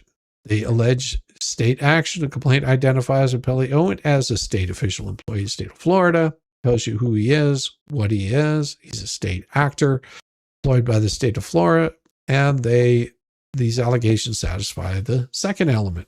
Remember, there were three elements. The complete absence of notice and an opportunity to be heard before refusing to enforce the valid protection orders constitute a violation of procedural due process, as it is deprived appellants of fundamental liberty interests without any constitutional required safety guards. Procedural due process requires a minimum notice and an opportunity to be heard. If there has been a deprivation of protected interest, the court must then determine whether the process provided the constitutionally adequate. While there is no laundry list of specific procedures that must be followed to protect due process guarantees and analysis, the United States Supreme Court prior decisions identify certain procedures that are typically required before an individual could be deprived of a property or liberty interest. In all situations, courts require fair procedures and unbiased decision-making. And if you think that they're not biased there, you'll be surprised. On the 25th of this month, I'm going to turn 70, 71, 72. I'm not worried about it. Just wanted to live long enough to see Jeremy walk away with it all. I do hope I do hope that happens for him. I really do, because that is one of the things that is the most annoying thing about it. And I hope that you're here for another 25 years. Debbie Baker. We want you to be here as long as possible. I've been waiting almost 5 years for the cardiologist to give me an okay for a knee replacement, so my knee is pretty shot about now. Oof. No fun. Additionally, courts require notice of government's actions, opportunity to respond before termination of interest. And basically it says first, the private interest that will be affected by the official action. Second, the risk of erroneous deprivation of such interest through procedures used, and the probable value, if any, of additional or substituted procedural safeguards. And finally, the government's interest, including the function involved and the fiscal and administrative burdens that additional or substitutive procedural requirements would entail. To determine what process is due, courts apply the three-factor balancing test established in Matthews. Application of this test demonstrates, and it's just basically giving you the law. Second, the risk of erroneous deprivation. Like I said, this is just all it. This is all like facts of what the law is in this. The complaint alleges that Owens sent an email on October 30th requesting documents to determine, we already went over all of that he would caution within enforcing it. At no point did Owen provide appellants with notice that he was questioning any of it. Appellants allege that appellee Owen deprived them of their liberty. Appellants allege that Owen unilaterally decided to investigate the basis for protection orders and refused to enforce without providing notice, a hearing, or any opportunity to be heard. District Court concluded the most obvious problem with their claim is that they have pleaded no facts plausibly suggesting Owen nullified anything. The court reasoned that even if Owen asked for a copy of the documents and pondered whether the Jeremy and George obtained the orders unlawfully, that does not nullify any valid order and does not preclude a court or law enforcement from acting on the orders. And that's an important line right there. Pay attention to that. That's a big one right there that the court said. They basically threw Levy County under the bus, saying, well, Owens had no, just because he told him not to do anything, it didn't nullify it because law enforcement could have acted on the orders. What BS? I don't want to enforce federal law and you can't do anything to me. Yes, Jerry, that's exactly what it's saying. Well, and that's here's the thing. And I want to be very clear with this. Just so you understand. Owens has no reason to enforce the law. Okay? He's not law enforcement. So he doesn't have to enforce the law. Law enforcement is in charge of enforcing the law. Okay? He's a district attorney. He works for the district. Is the capacity of an attorney. Okay. But whenever he started doing research onto whether or not that particular piece was valid or not, or whether he purged it, he stepped into the place of being law enforcement. This is what they're contending. This is what Jeremy and George are contending on it. As soon as he went into that position of we need to check and make sure that he didn't perjure himself on this. Because if he perjured himself on this, it's not going to change anything whatsoever because it's still a valid piece. But it would mean that he has now put himself into the position of law enforcement. That is what their argument is on this. He isn't law enforcement. He doesn't have to enforce it. But Levy County Sheriff's Department should have arrested them, charged them, and then put it on him where he would have had either the choice to prosecute or to not prosecute. If he decided to not prosecute because there wasn't enough evidence, that would have been one thing. If he would have said, well, I'm not going to prosecute because, well, screw you, I'm just not going to do it, they would still have that on the record, and it would also go to show that this is an ongoing thing. And after there's enough of those, at some point in time, they're going to go, okay, maybe there's something valid to this. It's a catch-22. I want you in chat to know what my depression would have been worse if you helped me so much physically, mentally, emotionally, most of all mentally, and you have no idea. Love all of you. Well, we love all of you too, Debbie Baker. It's good to see you in chat. Yes. And I was on such tweets 122. So glad some prayers, Debbie Baker. So glad you're back with us. Oh, absolutely. We love having you with us, Debbie Baker. This reasoning fails to accept appellant's well-placed factual allegations as true and fails to draw all reasonable inferences in appellant's favor. Appellants did not merely allege that appellee Owen pondered the validity of the orders. Rather, appellants alleged that Owens affirmatively refused to enforce the orders and advised law enforcement not to enforce them. And that's what I'm talking about right there. If he affirmatively refused to enforce them and stepped into law enforcement, then that's right there is where he becomes law enforcement. Appellants incorporated the complaint would caution against enforcing this injunction, and risks made aware of this was told this report would be for documentation only. These allegations plausibly support the inference that Owens' actions effectively nullify the protection orders as a practical matter when the assistant state attorney responsible for prosecuting violations of protection orders affirmatively refuses to enforce those orders and advises law enforcement not to enforce them. The orders lose their protective effect. Appellants allege they requested enforcement at least on 3 occasions beginning in November of 2023, and each time enforcement was refused based on Owens' position.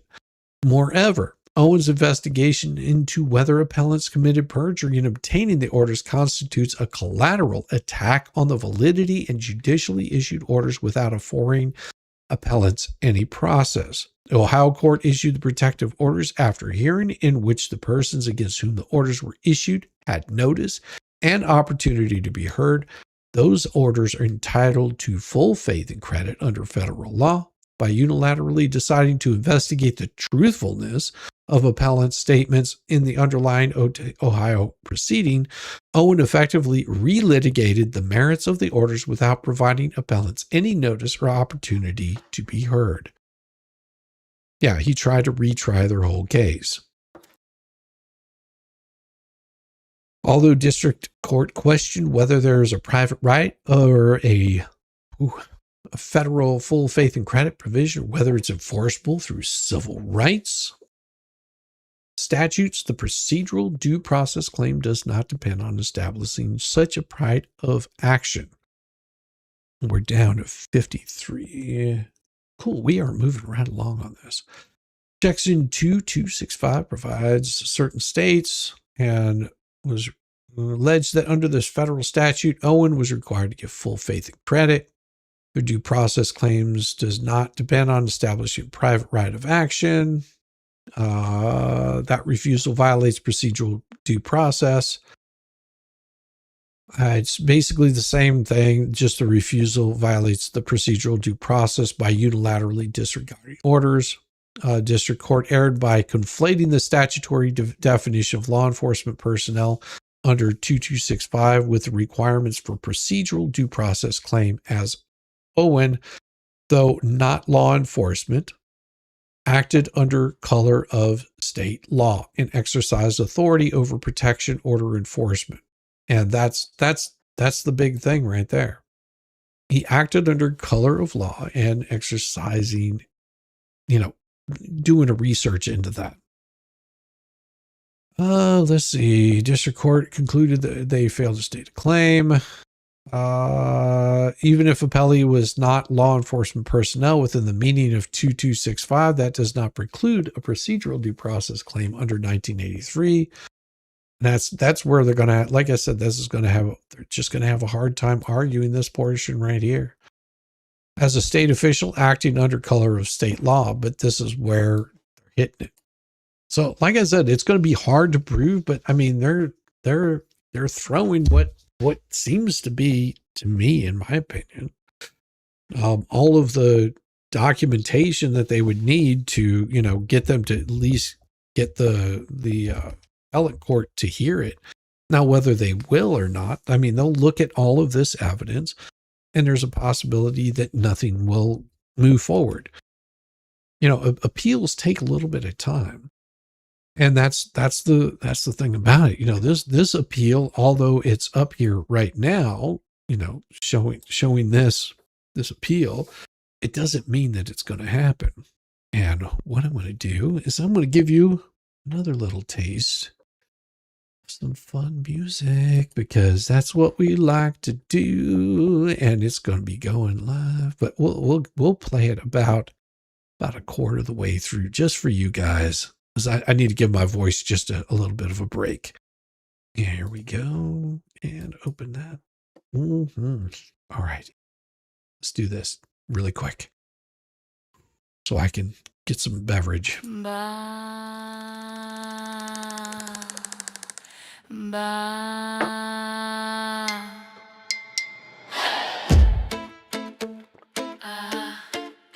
They're sheep.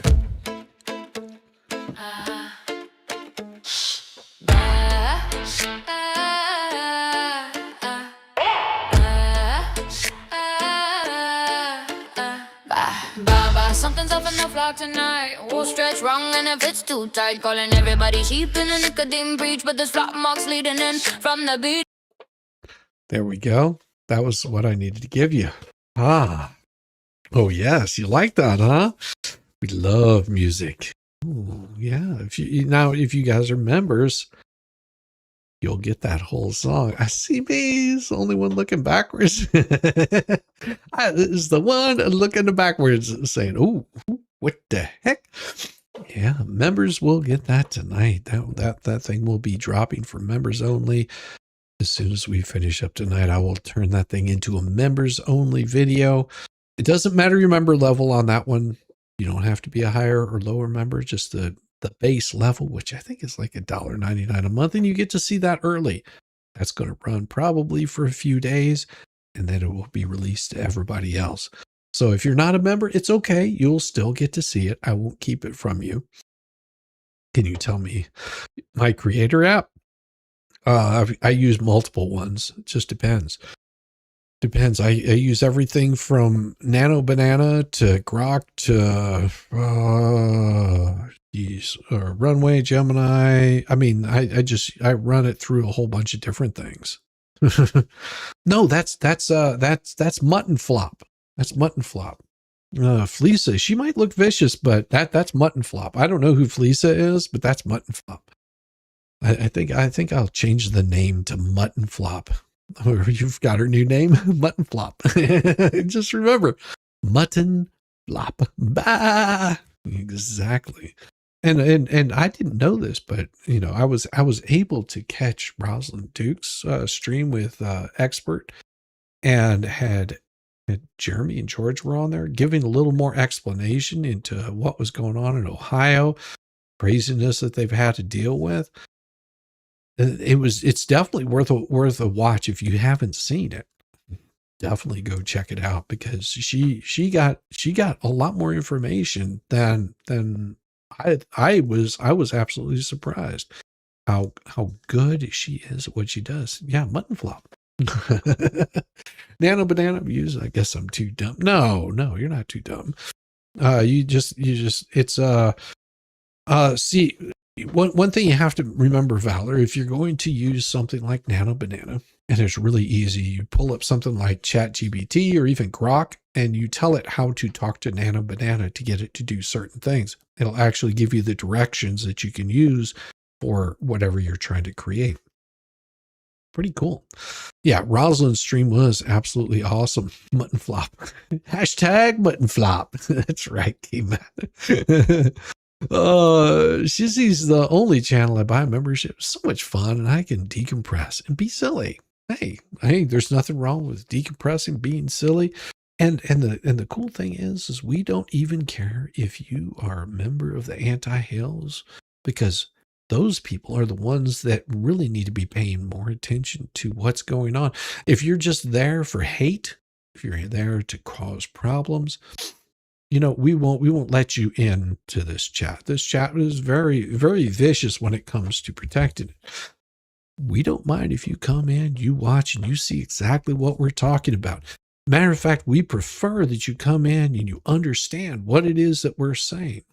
Whenever we say things like, you know, paint chips is a violent offender, you'll understand that he's been charged. He had been charged with kidnapping an old man that was blind, and that old man was threatened to have his kneecaps blown off unless he paid money. So if you understand that these are the kind of people that the anti-Hales are supporting, whenever we talk about Vomit just doing nothing but writing hit pieces for money, all you have to do is see that he's already stated that publicly, that's what he would do. That, you know, for every X amount of dollars that he was raised on his little GoFundMe, he would write more hit pieces on Jeremy, because he's a paid actor. Every time that you see, you know, Marla Hughes over there screaming about, you know, well, you know, we're the good people over here. Yeah. This is the same Marla Hughes that is really good, tight, close friends. I mean, besties with Paint Chips. You know, Paint Chips, which is also besties with Joey Camp. which has been a convicted, doing some pretty horrible things with children. Let's put it that way. Whenever you get restraining orders against you for children, there might be some validity to all of this. Whenever you're paid harassers, so you have to remember that these people are paid harassers. That Mutton Flop is an actual PR paid shell. That Deuce was reaching out and saying, hey, you need to help the Mutton Flop over here because she's not getting any views on her stuff because she sucks really bad. She's not getting any views. We need to give her support. So you give her some stories, give her some news, give her anything. And this is one of the reasons why they don't have any sort of stream. If you noticed last week, their stream sucked so bad. It was so horrible that they had to find something, anything, which, I was curious about this, and I was watching a little bit of Tug earlier tonight, just because I was working on something else, and I was and Chat, you had mentioned something that I found very interesting, that he wasn't out there doing selfies, that he was actually taking pictures of where there might be cameras or where suspected cameras are. It smells like dumpster juice. Oh, that's funny. And I was watching Tug. He was given that full line of sight and showing it, it looks like he's not filming over the fence. He's either filming himself, and someone pointed out, it looks like he's filming up there. He's doing it from different angles, trying to get like the best shot that he possibly can. It could be in selfies. Hell, he's going over to the blessing box and, doing something over there. You notice that they've got a shot of that, but they never show it. And there's so much suspicious things around that, because he pulls up and then he does one thing and then he does something else, and who knows who he was. And other people were saying that right there was actually one of the people that's an investigator for their Chapter 7 bankruptcy. And they're calling on violence on this person. They're calling on people to do pew-pews to him.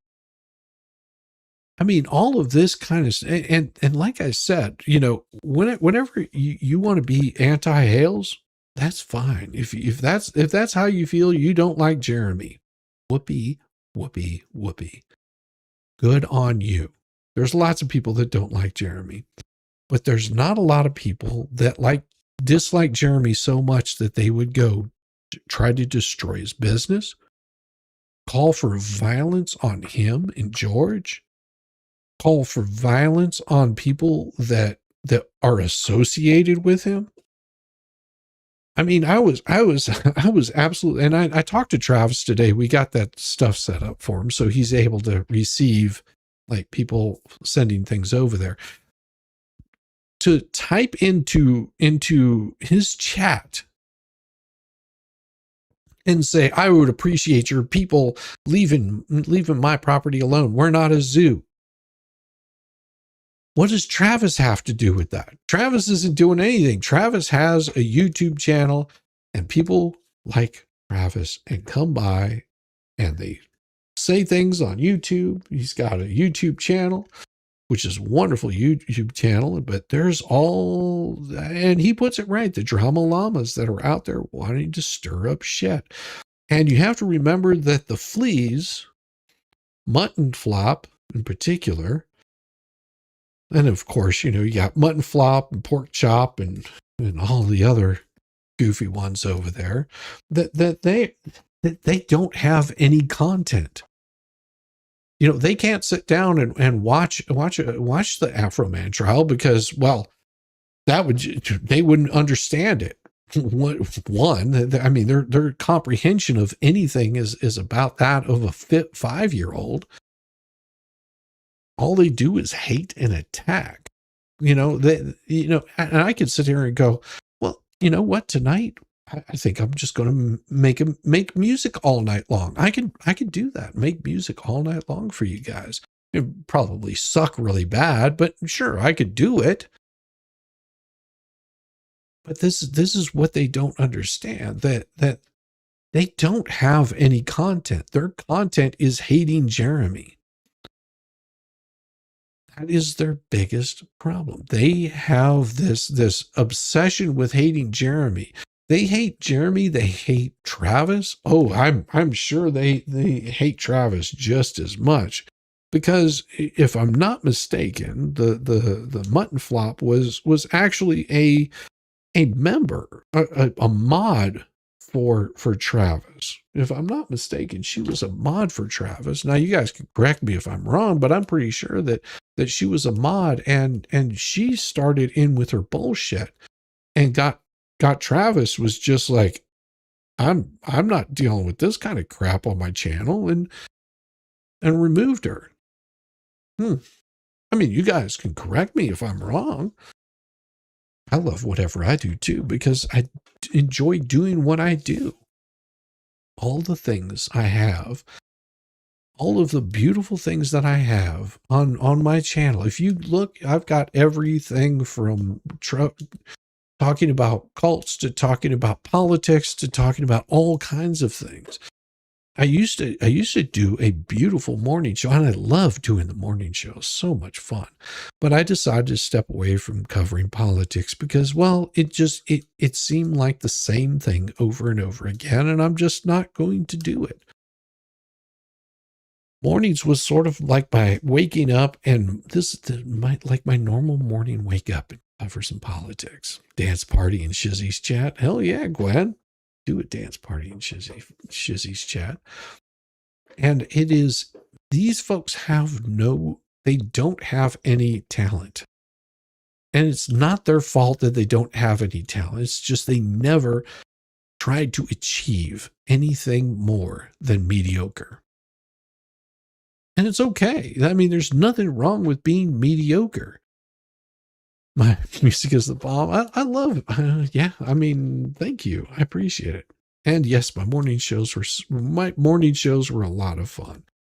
But like I said, if I do go back to doing morning shows, she was a mod for Jeremy and not so sure for Travis. Oh no, she was a mod for Travis.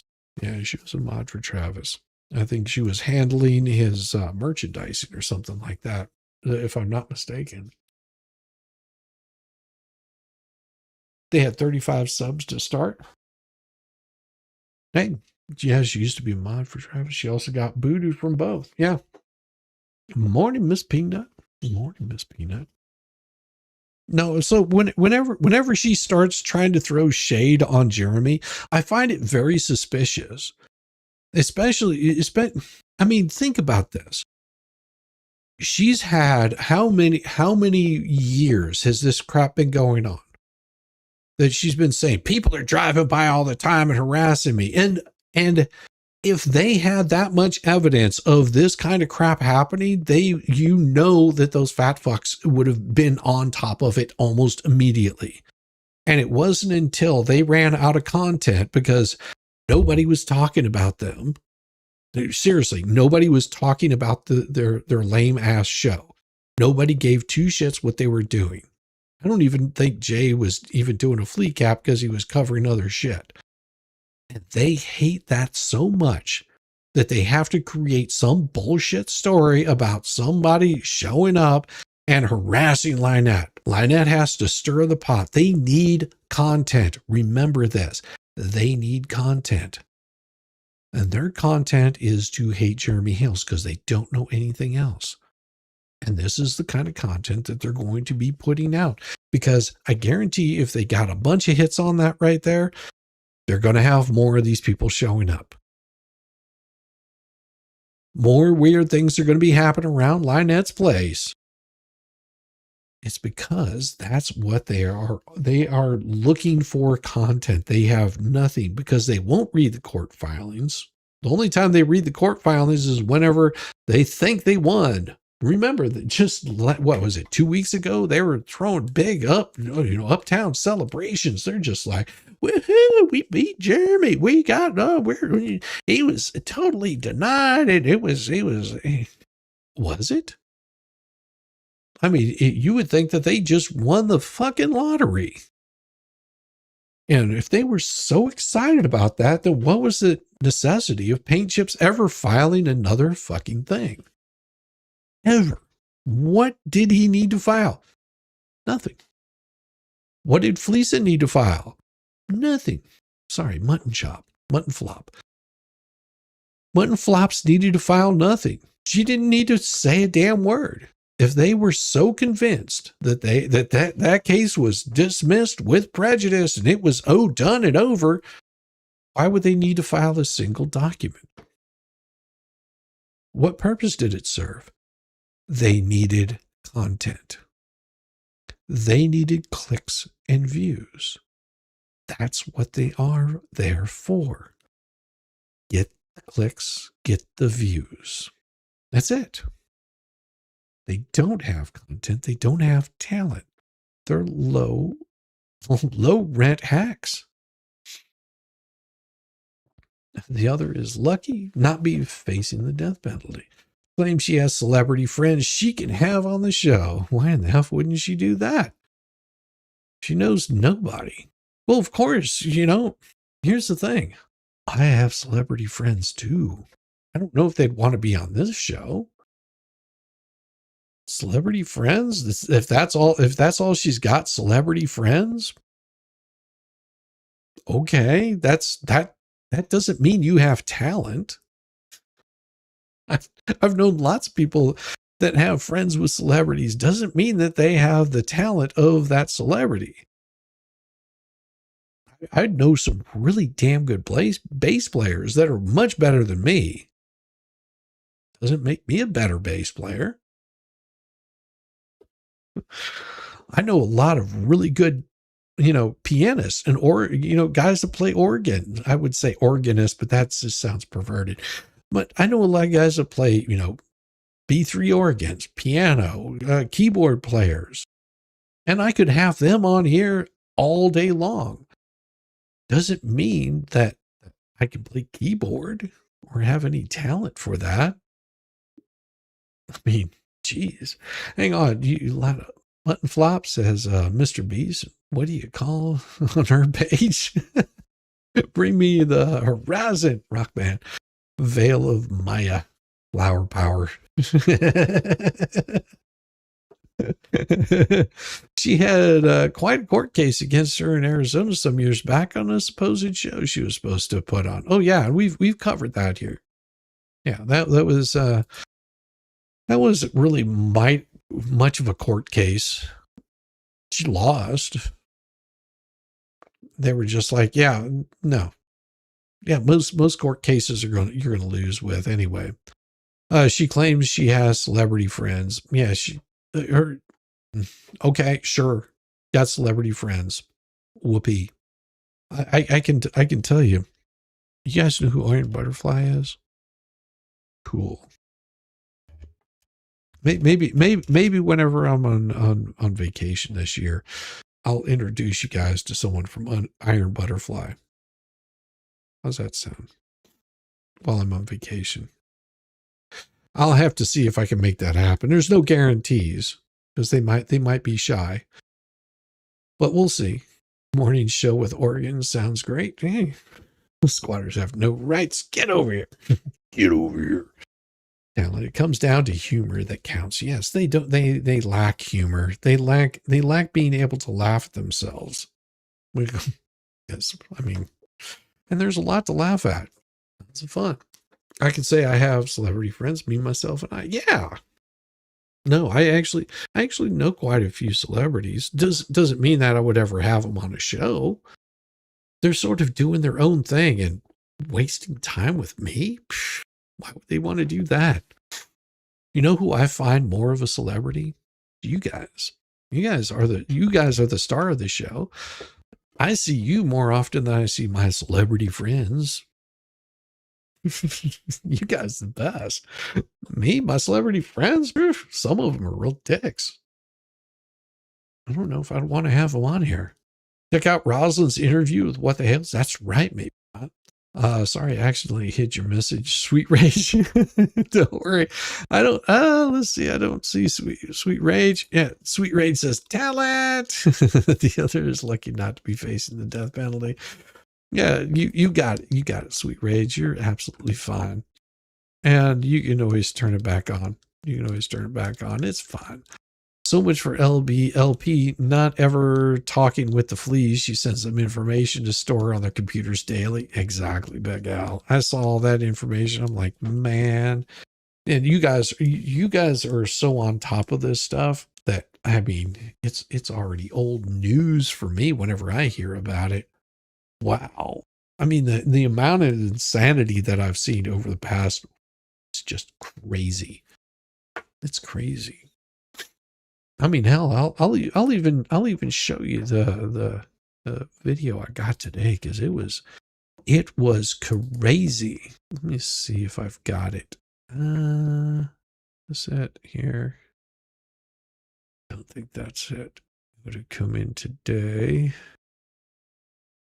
Is this it? Oh, that's not it. Nope. Let's see.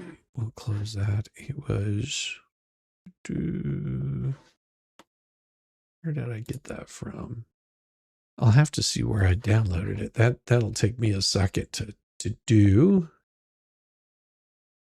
because everybody was talking about this over the past couple of days, and well, hell, me, I'm not one to let a good opportunity pass it by. Let me find the downloads, and I'm pretty sure I have it. Yeah, here it is. Open that right there. There it is. I found it. Found it. So let's go ahead and share the media with you. It's in that one and this one. Now, this one was quite interesting. Quite interesting. I'm sure you guys have already seen this. But this one right here is absolutely insane. I'm going to pull it up a little bit larger screen so you can see it here. This is a little better. So this right here is the video that has been hitting the airwaves, and somebody was nice enough to send me a copy of this. And what it was is this car pulling up, parking, stopping. Really interesting with this. Adam's family, Popo, or gets out, and you can't tell what they're doing. It looks like they're maybe grabbing their phone or something like that. Now, somebody had pointed something out at some point in time, because they wanted to be very specific about this, because it's such an important thing. And I'll point out where they're wrong.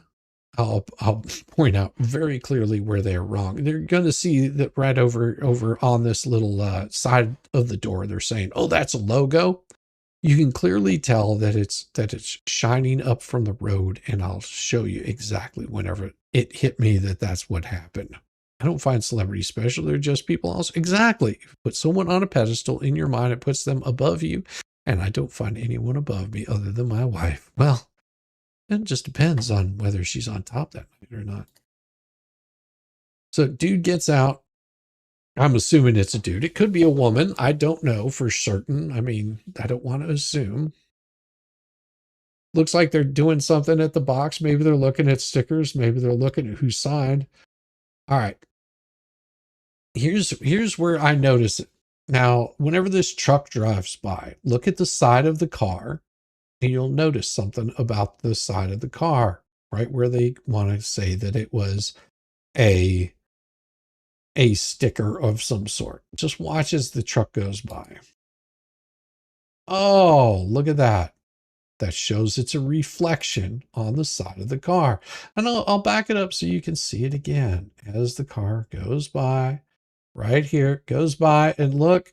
Oh, shadow. There's a reflection.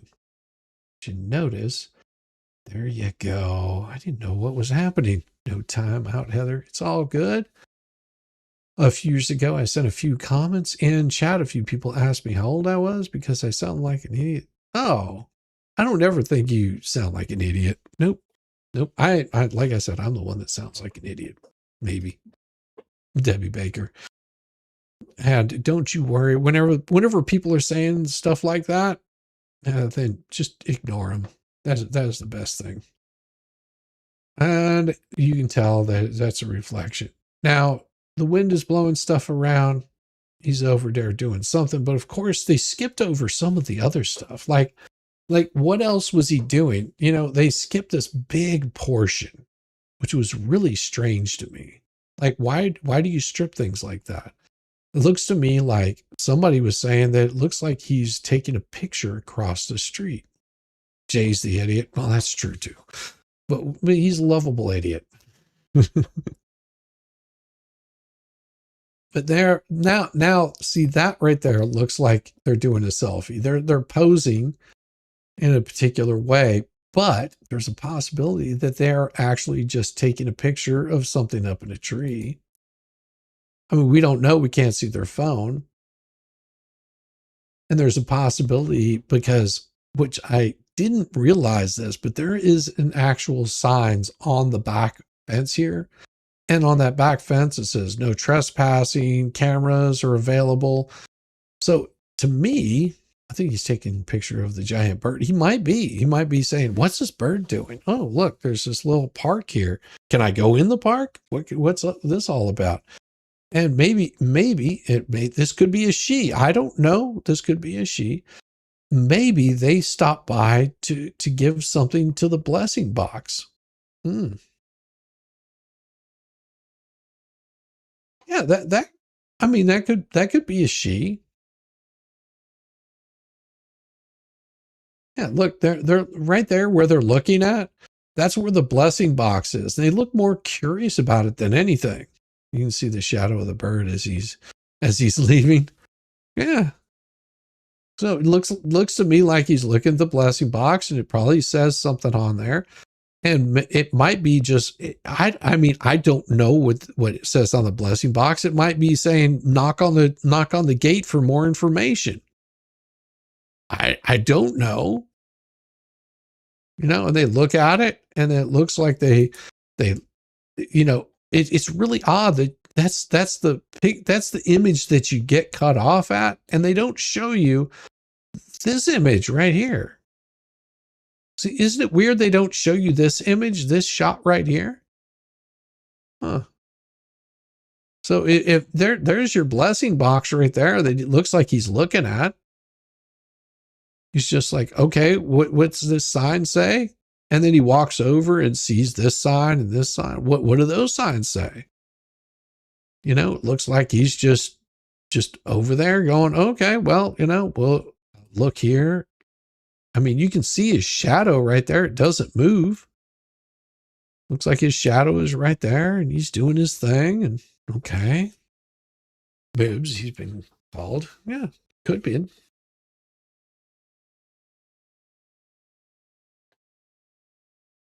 Yeah, that absolutely right. You can't be looking through the mail.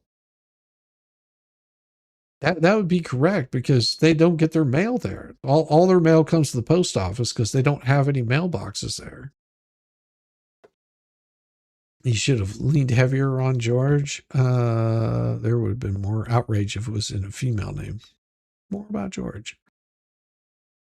Yeah, true. Yeah, it looks like, you know, just dudes randomly, you know, doing his thing.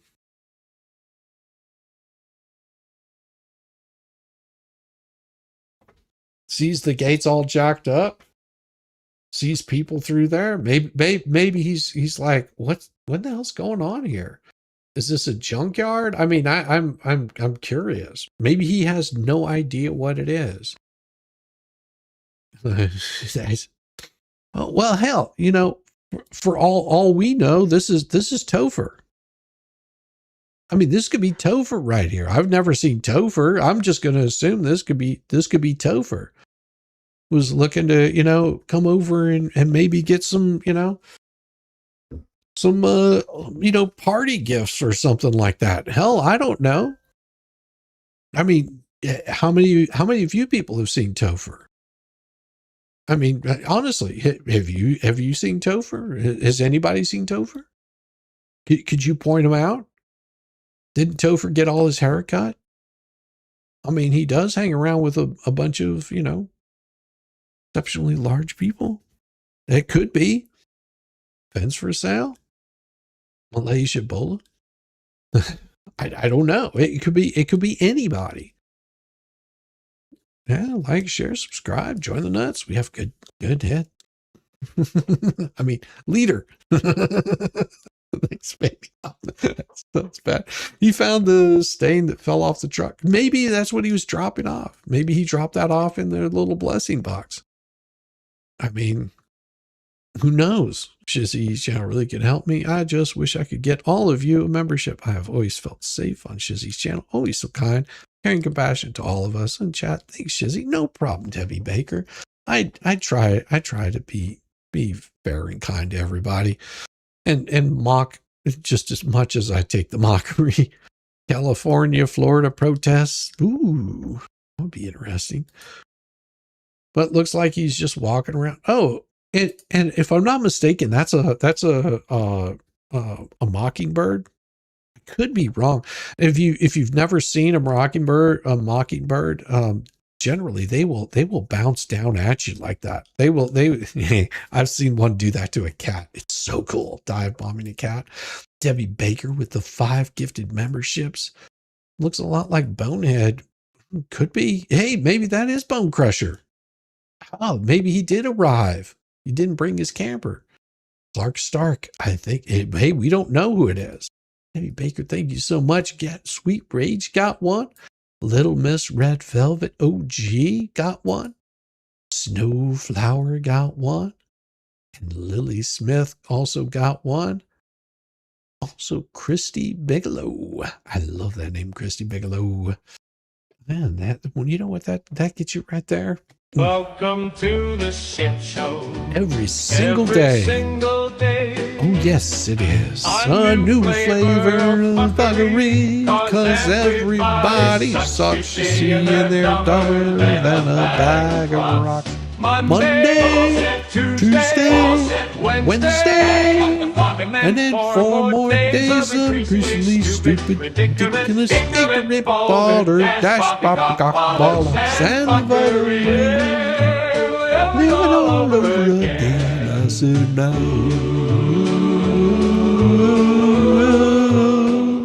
He saw the blue toilet and thought it was a public usage. That could be it too. I mean, all I know is somebody walked over. You've got this little indention right here. They could have been reading the signs. We don't know what they were doing. All we see is it looks like they came over, they read the signs, maybe took a picture of it, maybe took a selfie of them with the look, I'm on candid camera. Because as you will notice, it's pretty hard to see in this picture. But in this picture, it not only does it say private property, it has some little sign that says something here. I can't tell what it says. Maybe he couldn't read it either. It's got another one here that says you're under video surveillance. So he already knows he's under surveillance. Why would he do anything untoward? And then it has another little sign over here that says no trespassing, blah, blah, blah, blah, blah. I mean, imagine that this is the level of them getting all angry and, oh my gosh, he's actually existing in this place. But yeah, the way mockingbirds work, they will dive bomb and they'll just do these little swoops on it. I saw one doing it to this cat. It was so hilarious because my wife and I in our old house, whenever we would go for a walk, there would be this really cool cat. Like we'd be walking with our dog, it would come up to the dog and just be like he didn't care. And so it might have been Sterling, but I think it was a mockingbird was just dive bombing him one day, and the cat was just sort of like like I don't want to mess with you. It's pretty cool. So yeah, I mean that the bird is dive bombing him. That would be normal if you're within its presence and it wants to. It might have been horny for all I know. I've seen birds dive bomb cars, so nothing new to me. But maybe for the fleas it is. But yeah, it looks like he's just looking around and just like, okay. Maybe that's not a bird. Maybe it's a bat. Maybe that's how Lynette gets around. You know? Yeah, it's just soaring around. You can see the little shadow of the bird like soaring there. Okay, so he goes down, he walks down,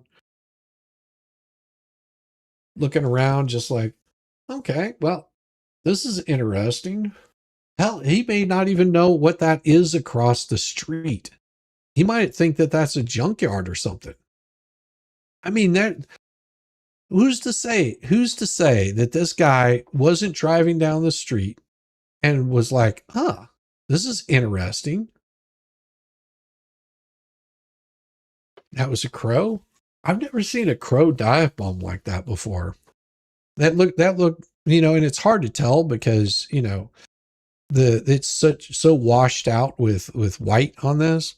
Could be anything. If you ever get to Australia, wait till you see the willywag, tails, dive bomb, magpies. I heard it beating the Hales out of a bigger bird. So funny. Yeah. Rosalind Duke had a good question. 1116. Let me see. Rosalind Duke. Let me see. Where is it? 1116. I can't see times on this. Oh, Rosalind Duke says, I'm behind, but Shizzy, should LP be contacting a creditor or a bankruptcy case?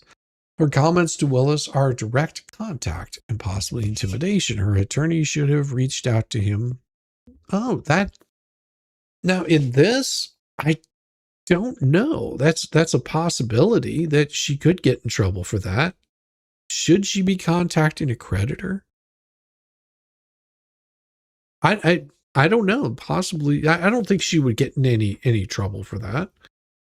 I mean, it would be no different than her reaching out to Verizon or something like that and saying, hey, Verizon, you know, what's my bill this month? I mean, I don't know. It could be possible. Could possibly be. I mean, you know, but hey, you know, Willis plans on doing an interview with her. Perhaps he is a bird watcher and saw a rare species, tried to get a picture of it. Started late.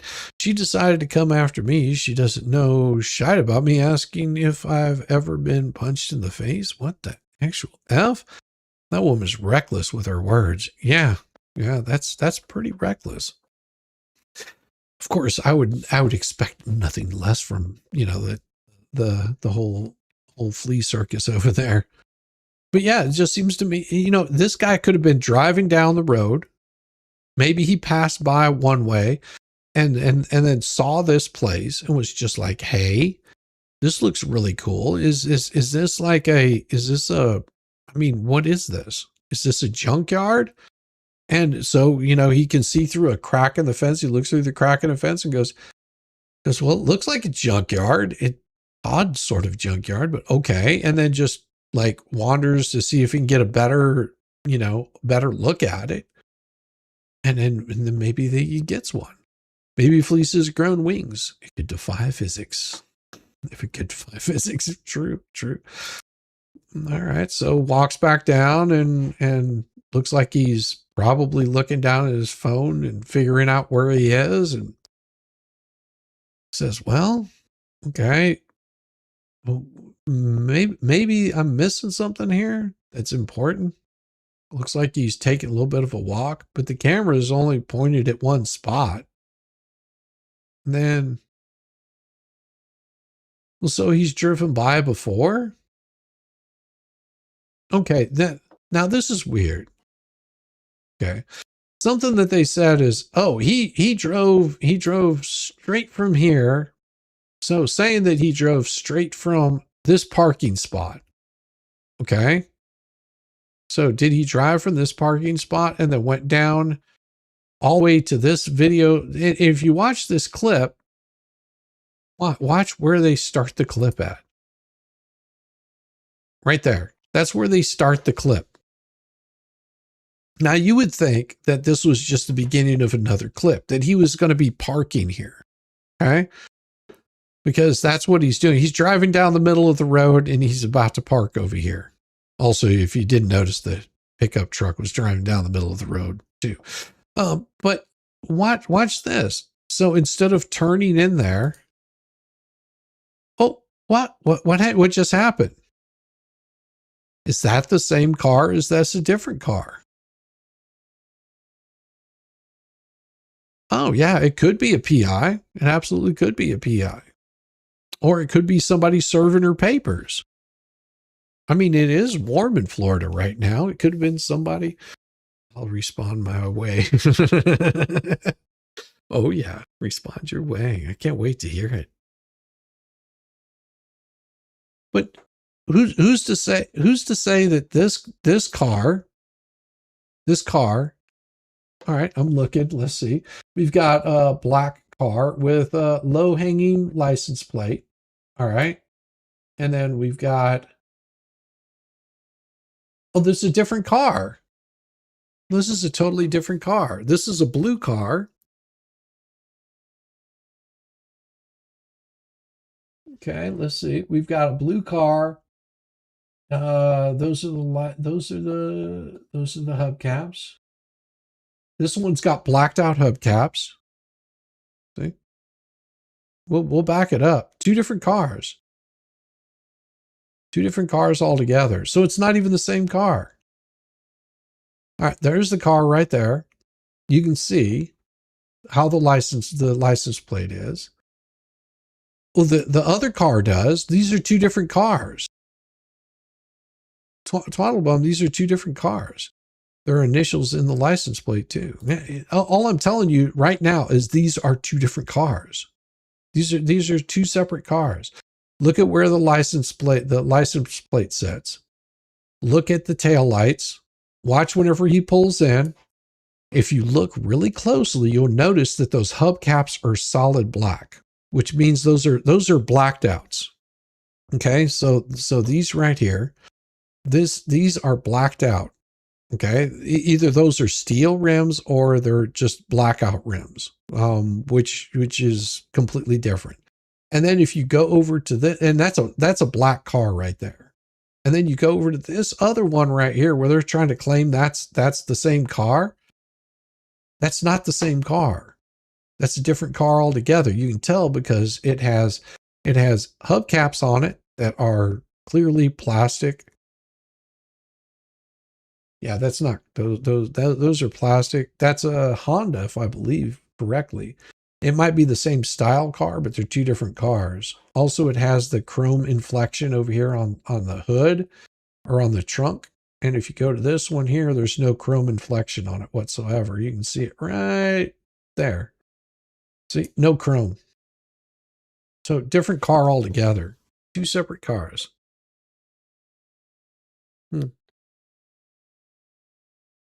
Oh yeah, taillights are different where the placement is. Two different cars.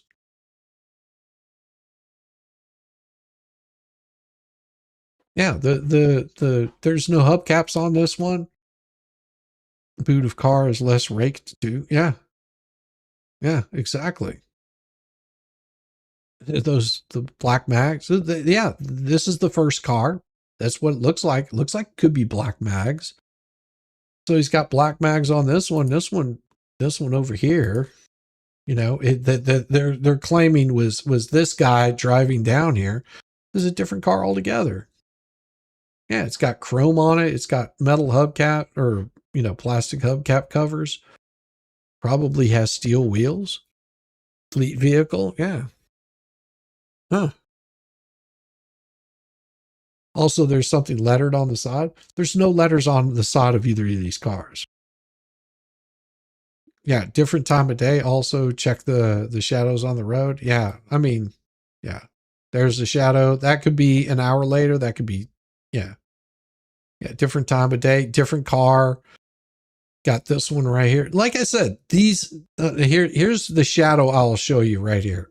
Now watch. You're talking about lettering on it. Look at the side of the car as the truck drives by. See? Reflection. It's a reflection. Boom, boom. See? Reflection. No lettering. Reflection. You see the side of the car. Reflection. Different car right here. Yeah. See, and that they're trying to associate this with Jeremy Hales. 2 different cars. Love that idea. Badging is different. Yeah, everything's different. You know why I brought this up?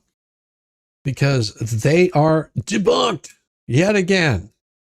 Debunked yet again. This person has nothing to do with Jeremy Hales. Nothing to do with Jeremy Hales whatsoever.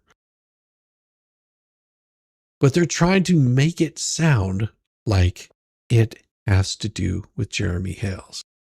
I wonder if that car showed up at the memorial, even Tubetown 2.0, if there was just to assess maybe the property for LP for the bankruptcy. Who knows? But you have to remember, the fleas don't have any content. Mutton Flop has no content. She will make shit up to make content. You have to remember, you're failing to remember she is PR. And if they could, they did the same thing with George, saying, look, George was doing this. And it's like, that isn't even my car. She's debunked yet again. Did the visitor sign the TT book? Well, here's the thing you could find out Bayou K 1960s. I can tell you right now, the best way to find out what exactly happened on that, and I'll bring myself up. Yeah, here we go. And I can remove that because, yeah, that's proved its point. She's full of shit. So it's debunked. It's debunked. Wow. Yeah. Debbie Baker, nice little condo would be nice for you. Yeah, it would. It's Clark Stark. That's what I'm thinking. I'm thinking it's a private investigator coming by. They couldn't find Tug at home, and he was just like, well, I got to go get paid, so I better go to the person that hired me to do it. We can make all kinds of shit up. Who's Clark Stark? Clark Stark is Clark Stark. Who's George? Starzy. She definitely lies, make up content, and stir up trouble. Yeah. This is ridiculous. But she's got no content. We are Clark Stark. We're all Clark Stark. It's like Fight Club. What's the first rule of Fight Club?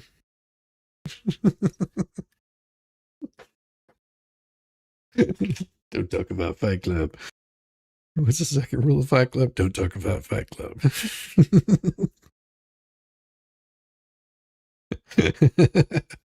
That's all I keep thinking. Fight Club.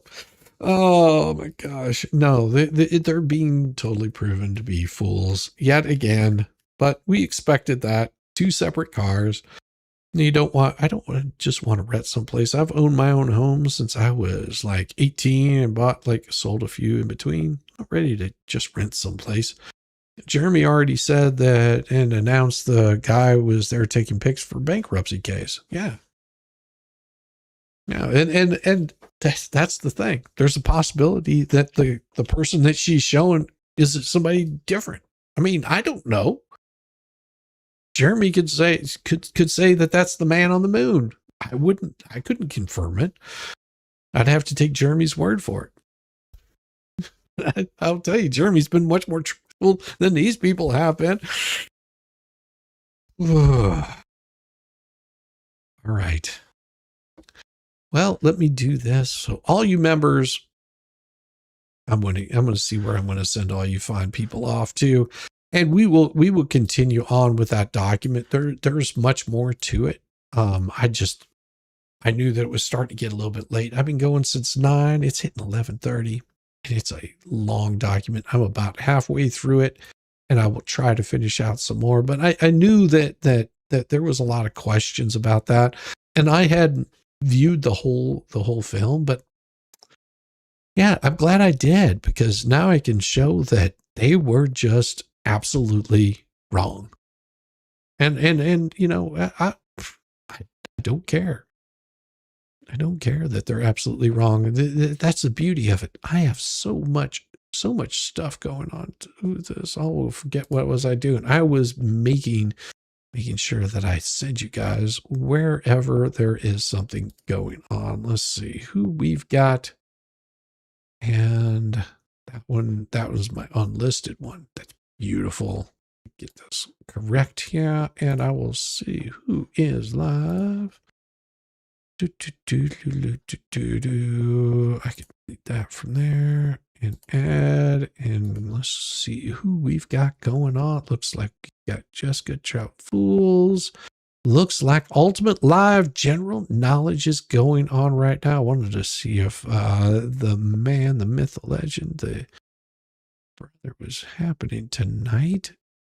Tell me everything. Episode 11, the expert. Ooh, that's me and Rosalind.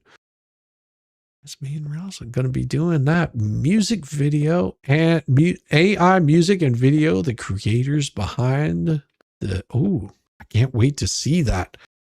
Looks like there's going to be some freak on there with Rosalind Duke coming up. I can't wait to see that. Make sure you guys go and check that with Rosalind Duke, because that's going to be a good one. I'm going to send you guys over to go see the wonderful Traveling Fools. These good people. Make sure you show them a little bit of love. And Debbie Baker, thank you so much again for the support and the tip and the super chat and the WhatsApp Cash App. That I thank you guys so much. And I do appreciate everybody's support. Let me make sure I got everything in here. Got all the memberships.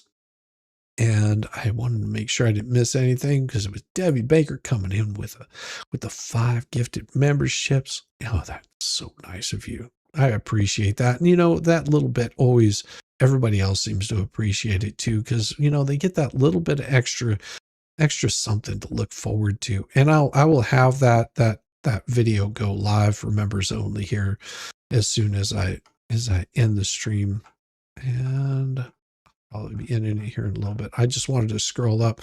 Boy, you guys have been active in chat. I'm having to scroll up a ways, and I really hate this thing because it doesn't give me.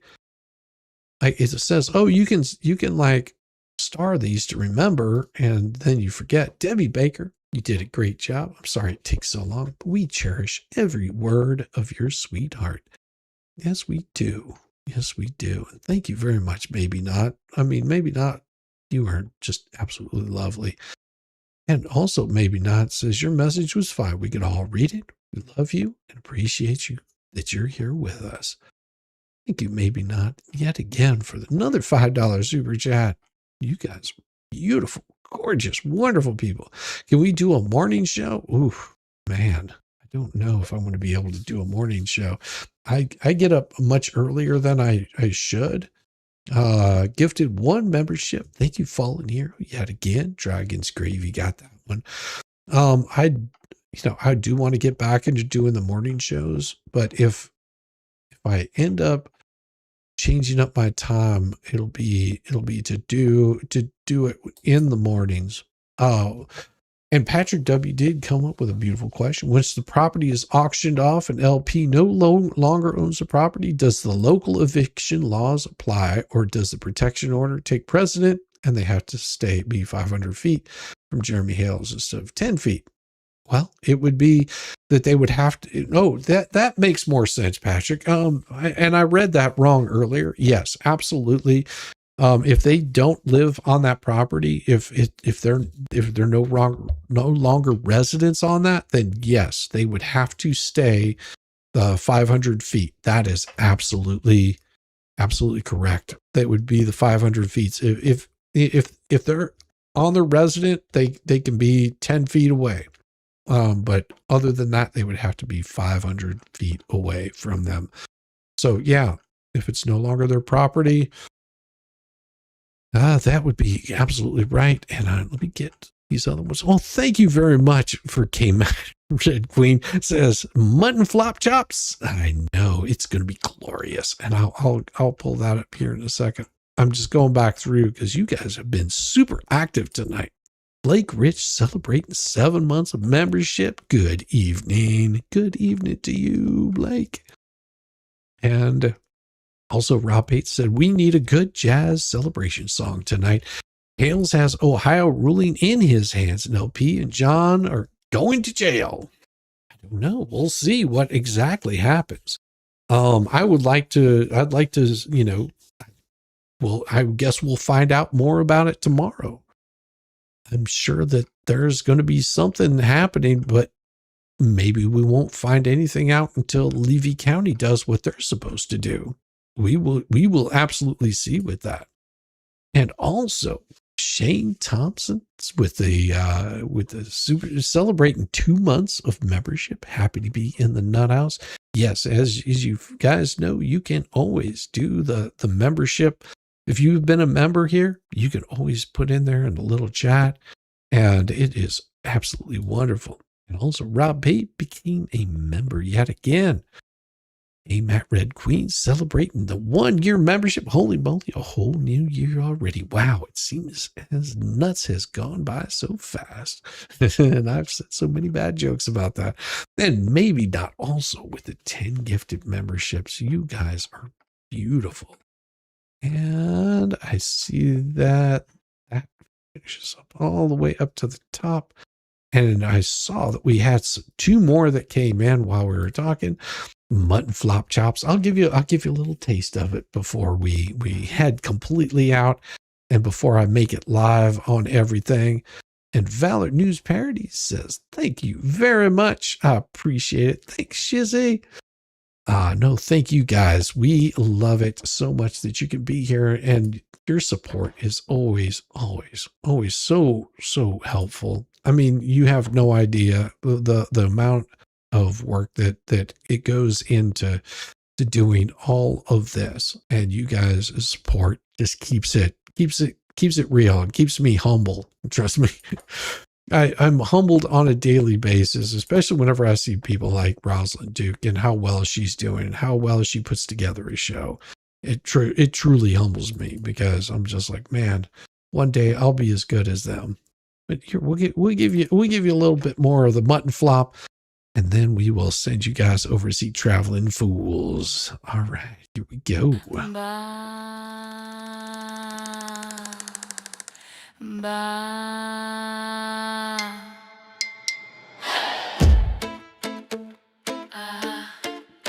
They're sheep.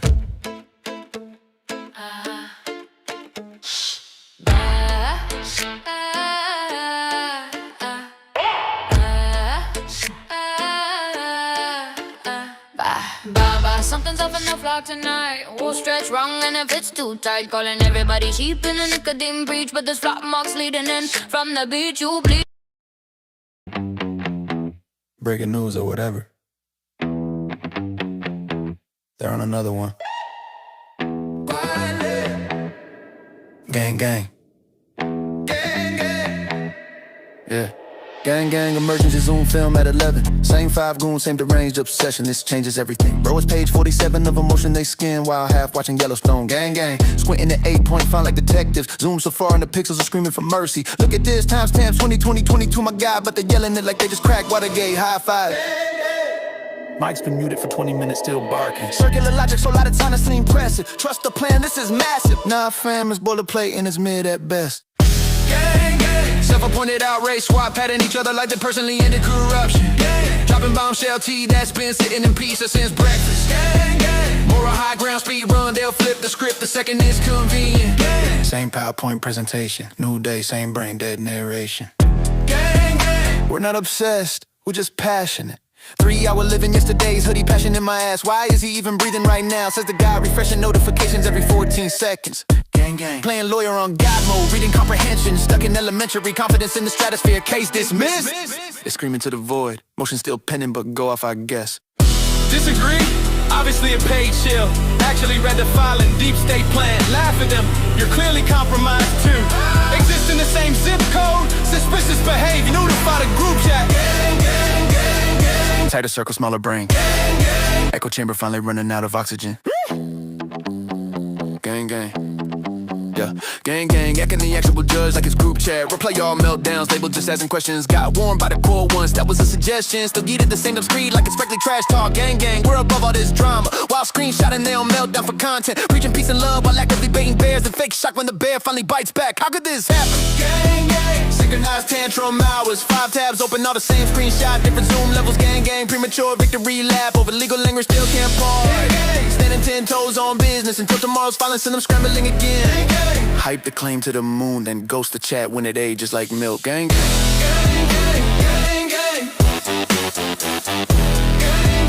refresh, gang, see y'all same time tomorrow. Don't be late. Peace, y'all. See you soon.